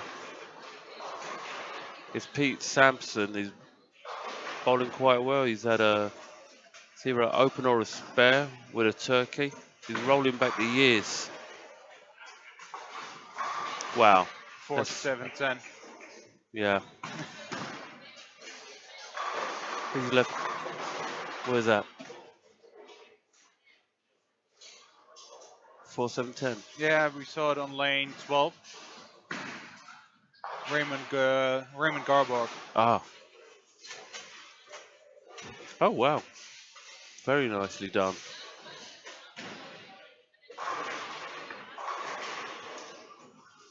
I always say that after a split spare, that's dead now.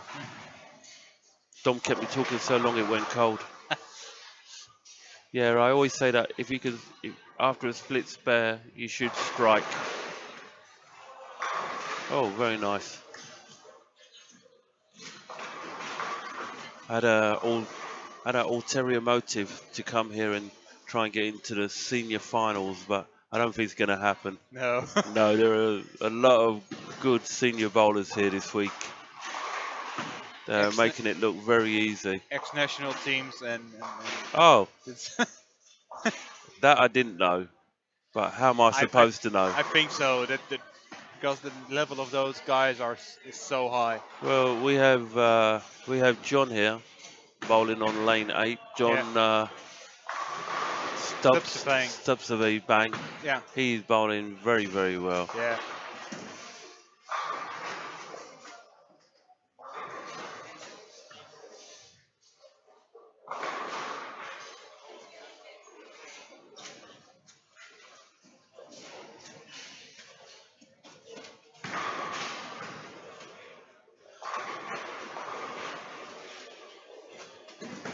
Sean is awake as well. Oh.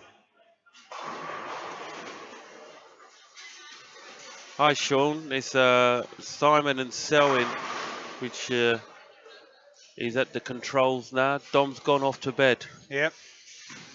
He was away. He wake up at 3 in the morning or something today. Yeah. I feel sorry for all the people in Holland that were trying to get here today and unable to because of the weather, the high winds. Yeah, the same storm caused some problems in England as well. Some cut power lines. And, right. That's the same storm. Yeah. Only a little bit stronger because of the sea. Yeah. But Holland is quite flat. We was discussing why the wind is so strong, because there's nothing to deflect the energy. It's just going right across the land. When it's coming, from the sea on land. It's Yeah, just yeah. one line.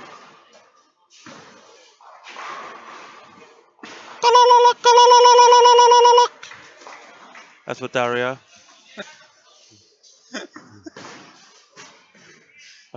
I think she understands what I'm doing. I think so. Yeah. Yeah. I think Chris warned her as well. Yeah. Forewarned is forearmed, as they say. So just a bit of fun, not trying to put anyone off. I still got him. Oh, wicked, wicked. I found some of those and I accidentally left them at home. I left so many things at home for this trip. Cake, banner, stickers. Yeah, everybody was fighting for those. Yeah, Sweet. yeah, they're collector's La- items last now. year or year Yeah, before? last year, Last yeah. year. Yeah. David Angus made them for me, and I meant to ask him to get me some more, and I completely forgot. All that wind is good for the windmills in Holland. Yeah. This was a little bit too much wind. We had 3 deaths, so Yeah, 3 people died. yeah, I heard. Yeah, tree Yeah. came down. A lot of injured, and the winds were like blowing people Yeah, just yeah, across the street. And yeah. I saw a guy struggling with his bicycle Yeah. as well. One minute he's not there, and the next minute he's like fighting with a bicycle to keep it, and he just had to let it go. yeah. Yeah, we saw as well a large billboard just falling over. Oh,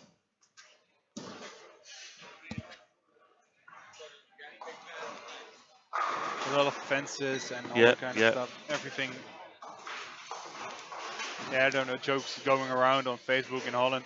Like, I got 10 bicycles, 20 meters of fence.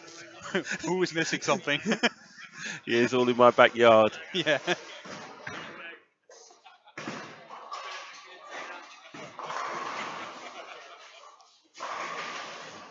Almost finished with game 5. And then 20 minutes to go, and then it's finished for today. Yeah, then I can get another pizza from Boland's. I'm starving. If it's still open. Yeah, it will be open. Good. I should order my pizza in the next half hour then. Yeah, they because it's just a weekday, they shut in earlier than usual. Yeah, but But, I heard that this was the weekend as well. This is a weekend, a Thursday. Yeah, but I thought they say they were closing as well in the weekend at 11. Because of the permit. Because of The permit. There's Oh. a new owner. right. So, last owner got the permit to stay open longer. Right. And this owner don't want to invest the time and money. To pay the staff to stay there No, longer. but for the permit. Because he just doesn't want to. And even if we say just do it for, just say For this weekend. for this weekend and just close the bar at 11 Yeah. the rest of the year, Well, he's just going to lose money, isn't he? he's gonna lose a lot of money. It's the same with the hotel because we were there. I didn't stay up that late, but some of our friends were downstairs in the lobby. Yeah. And the guy said, we're closing at 1 o'clock. I'm not serving anymore. It was like, really? Yeah, that's a different manager. When you Yeah. have the manager in the weekend, Yeah. he's just serving all night long. Because the manager is, running the place Yeah. a couple of years now, and he knows he can make good money. Yeah. Yeah, that's right. It's good.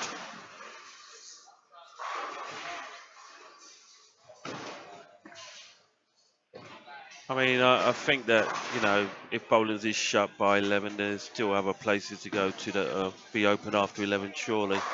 Ed's Diner, maybe. Yeah.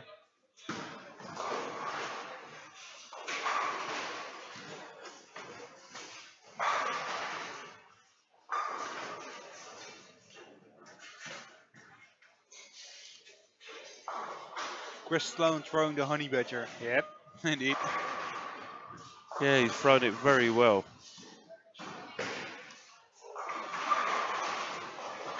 Has Chris signed to another ball maker? Who? Chris? Yeah, 900. 900. He went from no sponsor, mainly throwing Storm to Ebonite, Right. and he just didn't feel it. What I heard, Right. he didn't feel a connection. Yeah. He just quit at Ebonite and just went just a couple of years without, and now he's a 900. Excuse my ignorance, but who makes the honey bear? Honey badger, Yeah. 900 global. Right.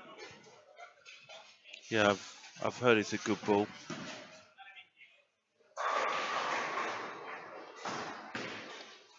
Are we done? Because yeah, we're done. Really? Is that it? That should be because we started at 8. Yeah. That was quick.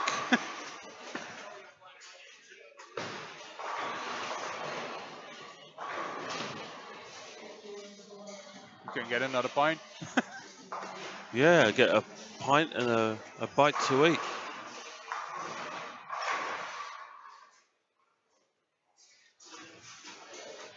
Because those. Of course, yeah, Rob's finishing back on lane 12 or 13 where he started. So they have. Wow, that Yeah. was quick. There's a quick squat. Time flies when you're having a good time. Yeah, just 2 hours and 20 minutes now, 2.5 hours. It's normal, but Yeah, that flew by. Well, we still have a few games going, so we're not going to run away and leave you. So there's some action going on. Until the last ball is thrown. Yeah, that's right. I remember they turned the lights out on us once, didn't they?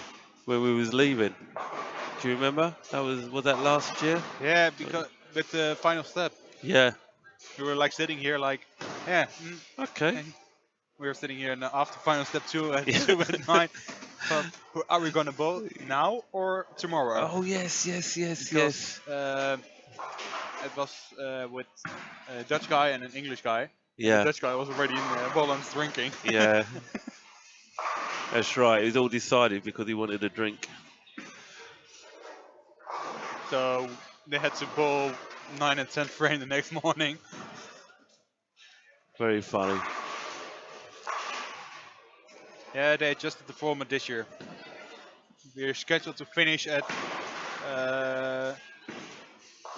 12 or something at night, at night or something. They moved final step 2 to the Sunday instead of Following morning. yeah, because normally there were 90 finals, people in the final, and now it's 54 or something total. So they shortened the format for the finals. Better. Because you're finished at 2 in the morning and then Who you have wants to go to be? to bed. Yeah. Who wants to be here at 2 o'clock in the morning? And then you have to bowl again at And get up early in the morning. 8:30 in the morning. Yeah. So you get 4 hours of sleep. Because when you're getting back to the hotel, you won't sleep because you're still having that rush of adrenaline in your body. Yeah. You could make a profit with Pro Plus the following day, couldn't you?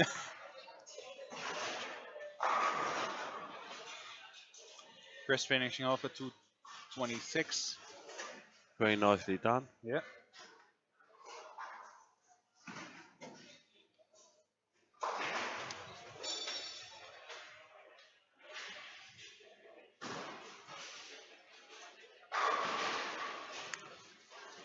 Peter is really bowling well there. He's finishing with a 5-bagger, I think.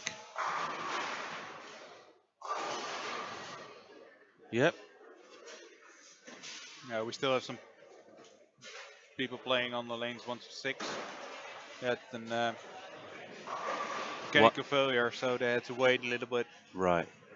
They still having a half a game to go, something like that. Yeah, a couple of frames. That pint will have to wait. Yep.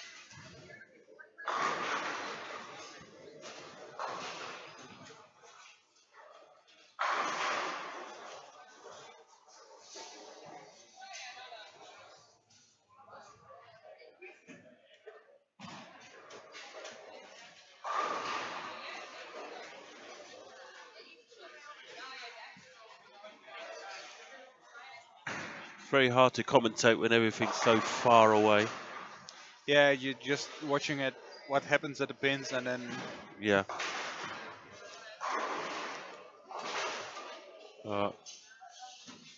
Yeah, there's a corner road down there on lane 1.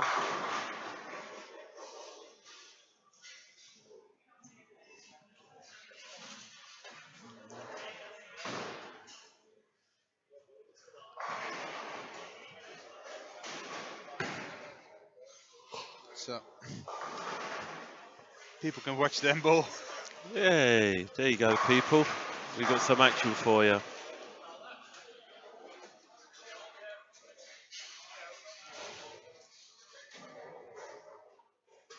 Yep, those are the early lanes going now.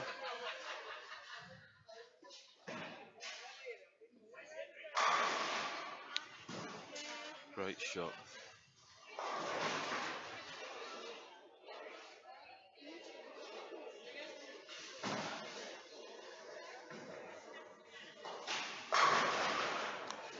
Yeah, great shot from Andy. Andy James.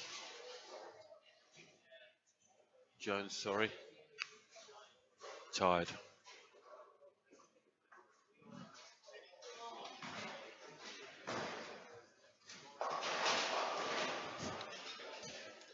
Cardiff, Netherlands before the storm. All the islands. Normally they are like there, and now they are all Oh, right. moved. The wind's moved them. Yeah.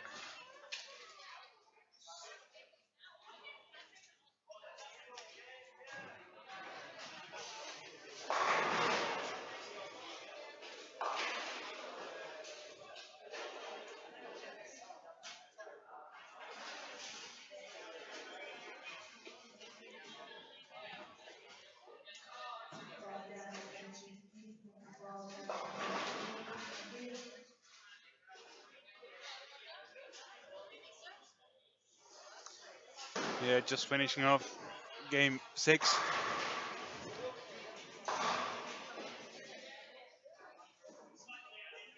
And then finished for today. And then we come back tomorrow and do it all again. Yep. Tomorrow at 8. 8 in We're the starting morning, again. yeah. Just have 1 point and then go to bed. Yeah. Because I have to bowl tomorrow. Oh, at 8. you? Yeah. Oh, my.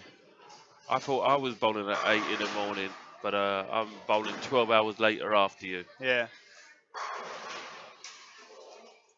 Last night I went to bed at 2 or something. So the night was a little bit short. But just trying some things for the stream and Yeah.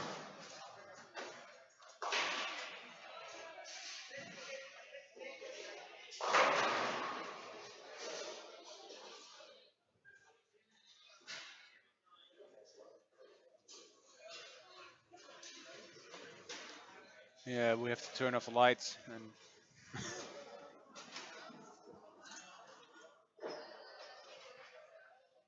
So this all has to be packed away, or you're leaving it here? leave it here. Right. Because there's nobody coming in now after. No. Just taking my laptop and then leave.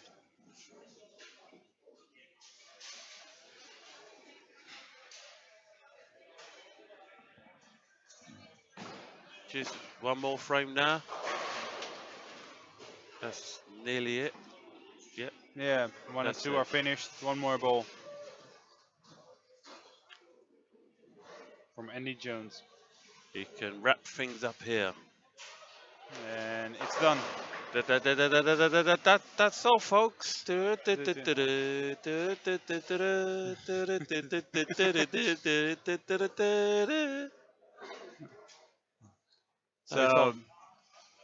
this was it for today. Yep. And we will see you tomorrow at 8 a.m.